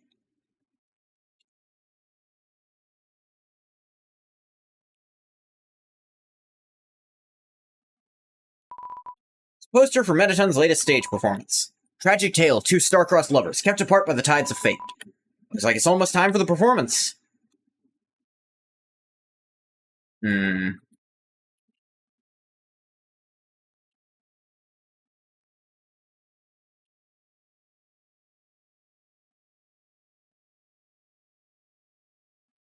Okay, I'm gonna see if I can do this.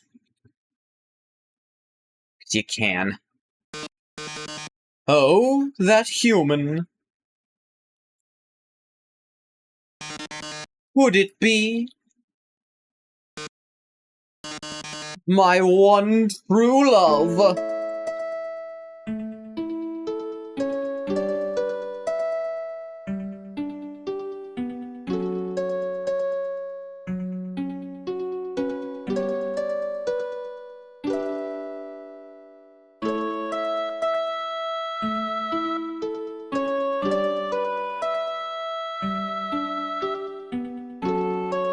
Monster King. Sorry, I zoned out for a sec.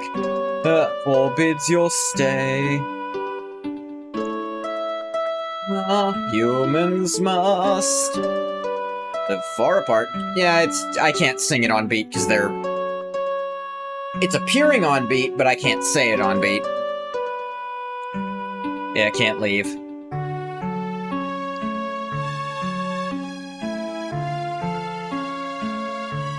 I'll put you in the dungeon. A lot of flower petals. It'll suck. And then you'll die a lot. What do you mean a lot?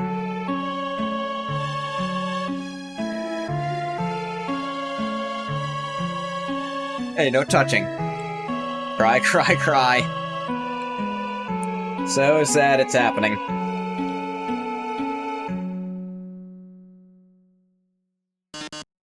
So sad. So sad that you're going to the dungeon. Well, toodles. Meow. Oh no, whatever shall I do? My love has been cast away into the dungeon. A dungeon with a puzzle so dastardly my paramour will surely perish. Oh, heavens have mercy, the horrible colored tile maze. Each colored tile has its own sadistic function. For example, a green tile sounds a noise and then you must fight a monster. Red tiles will... Actually, wait a second. Didn't we see this puzzle about 100 rooms ago? Ever notice how Metaton looks exactly like that puzzle machine? How it shut off, even though it was designed by Alphys? Wonder if that's, but it shut off and it was designed by Alphys. Wonder if that's related. That's right, you remember all the rules, don't you? Great, then I won't waste your time repeating them. Oh, and you'd better hurry. Because if you don't get through in 30 seconds... You'll be incinerated by these jets of fire. My poor love, I'm so filled with grief I can't stop laughing. Good luck, darling. Okay, they really slow you down right here.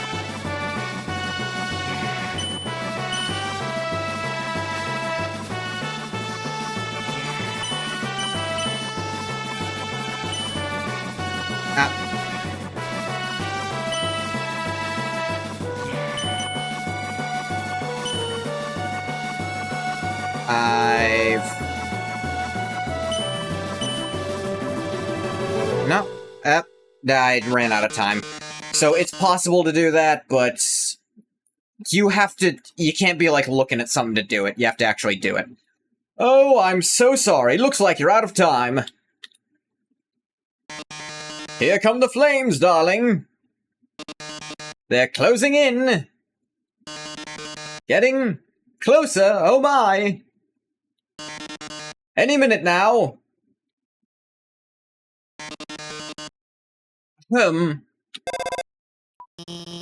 Watch out, I'll save you.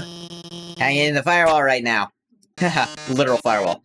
Oh no, how could this happen? Foiled again by the brilliant Dr. Alphys. That's right. Like that? That's right. You know, I'm at time, give up already. You'll never be able to defeat us. As long as we work together. Puzzle's over, now go home and leave us alone. Puzzle? Over? Alphys, darling, what are you talking about? Did you forget what the green tiles do? So you do have to step on a green tile to get through this. Though if you choose not to step at all, you get some unique dialogue here, which I might try next time. They make a sound, then you have to fight a monster. Well, darling, that monster is me.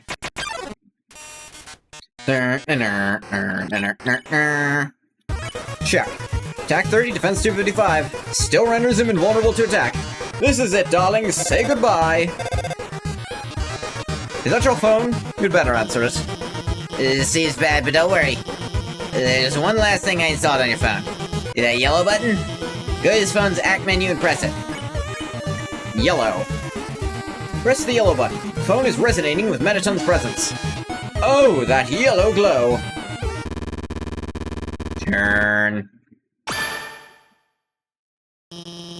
Now press Z. What if I don't wanna?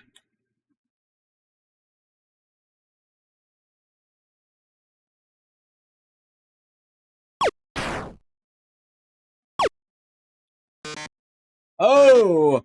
Oh! You've defeated me! How can this be? You were stronger than I thought, etc. Whatever. It looks like you beat him. You did a really good job out there. All thanks to you.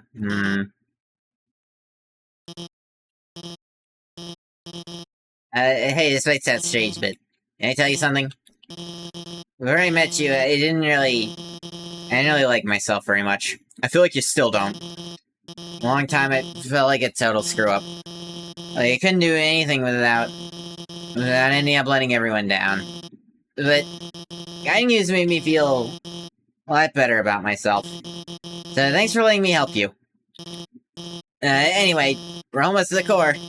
Just past MTT Resort. Come on, let's finish this. Sure we will.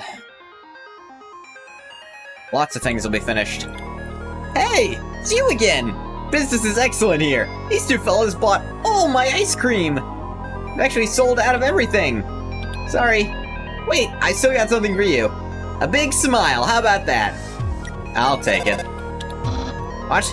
I? Scream? Sure, I'll try. I'm screaming very slowly.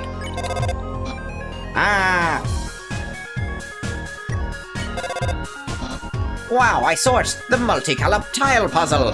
Seems like you weren't able to complete it. Got to be prepared next time. I'll have to explain it all again. You see, red tiles are impassable. Pink tiles don't do anything. Green tiles are... Plaid tiles are... He's still explaining shit.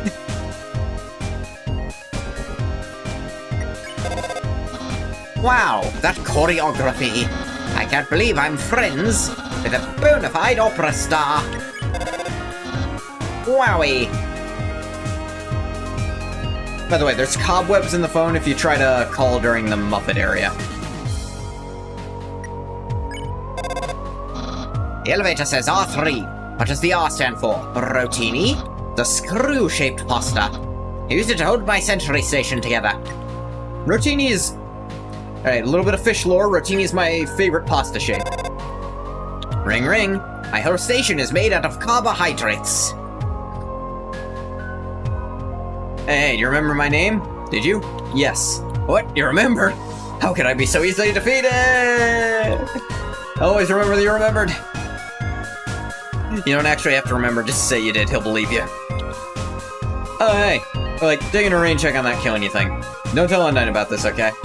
You didn't tell her, did you? Haven't mentioned it yet. Seems happy.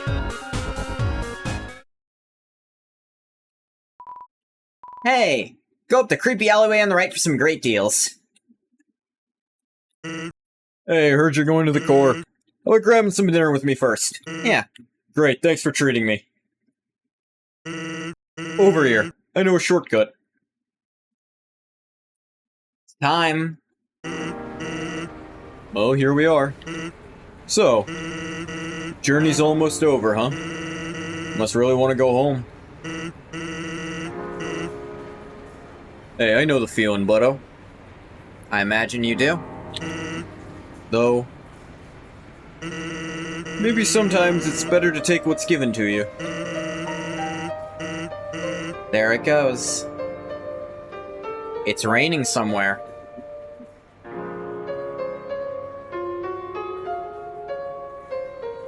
Down here you already got food, drink, friends. So what you have to do, really worth it? Oh, forget it. I'm rooting for you, kid. Hey, let me tell you a story. I'm a sentry in Snowden Forest, right? I sit out there and watch for humans. It's kind of boring. Fortunately, deep in the forest is this huge locked door. It's perfect for practicing knock-knock jokes. And one day, I'm knocking them out, like usual. Knock on the door and say knock-knock. Suddenly, on the other side, I hear a woman's voice. Who is there? That's me trying to do an impression of Sans doing an impression of Toriel. And naturally I respond, dishes. Dishes who? Dishes a very bad joke. And she just howls with laughter. Like it's the best joke she's heard in 100 years. Though I keep him coming. She keeps laughing. He's the best audience I've ever had. And then after a dozen of them, she knocks and says, knock knock. I say, who's there? Old lady. Old lady who?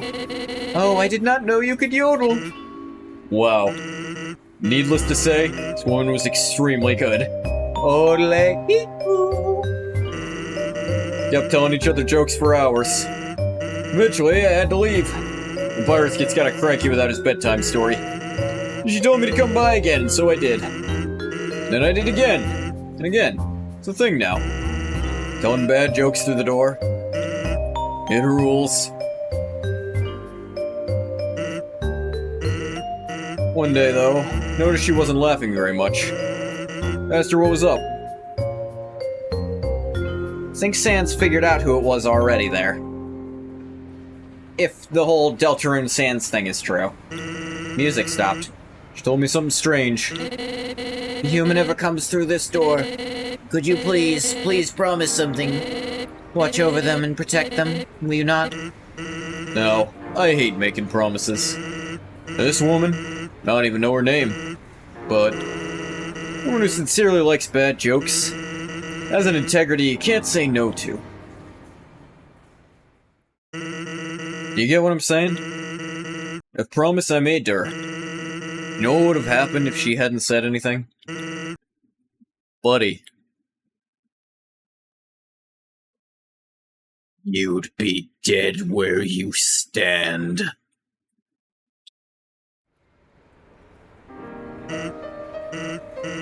Hey, lighten up, bucko. I'm just joking with you. Besides, haven't I done a great job protecting you? I mean, look at yourself. You haven't died a single time.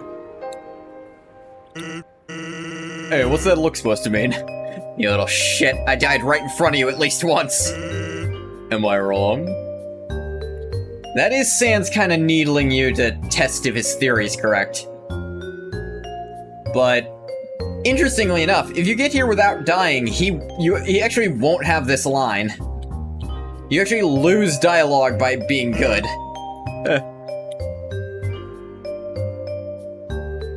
It's raining somewhere. Oh, that's all. Take care of yourself, kid. Someone really cares about you.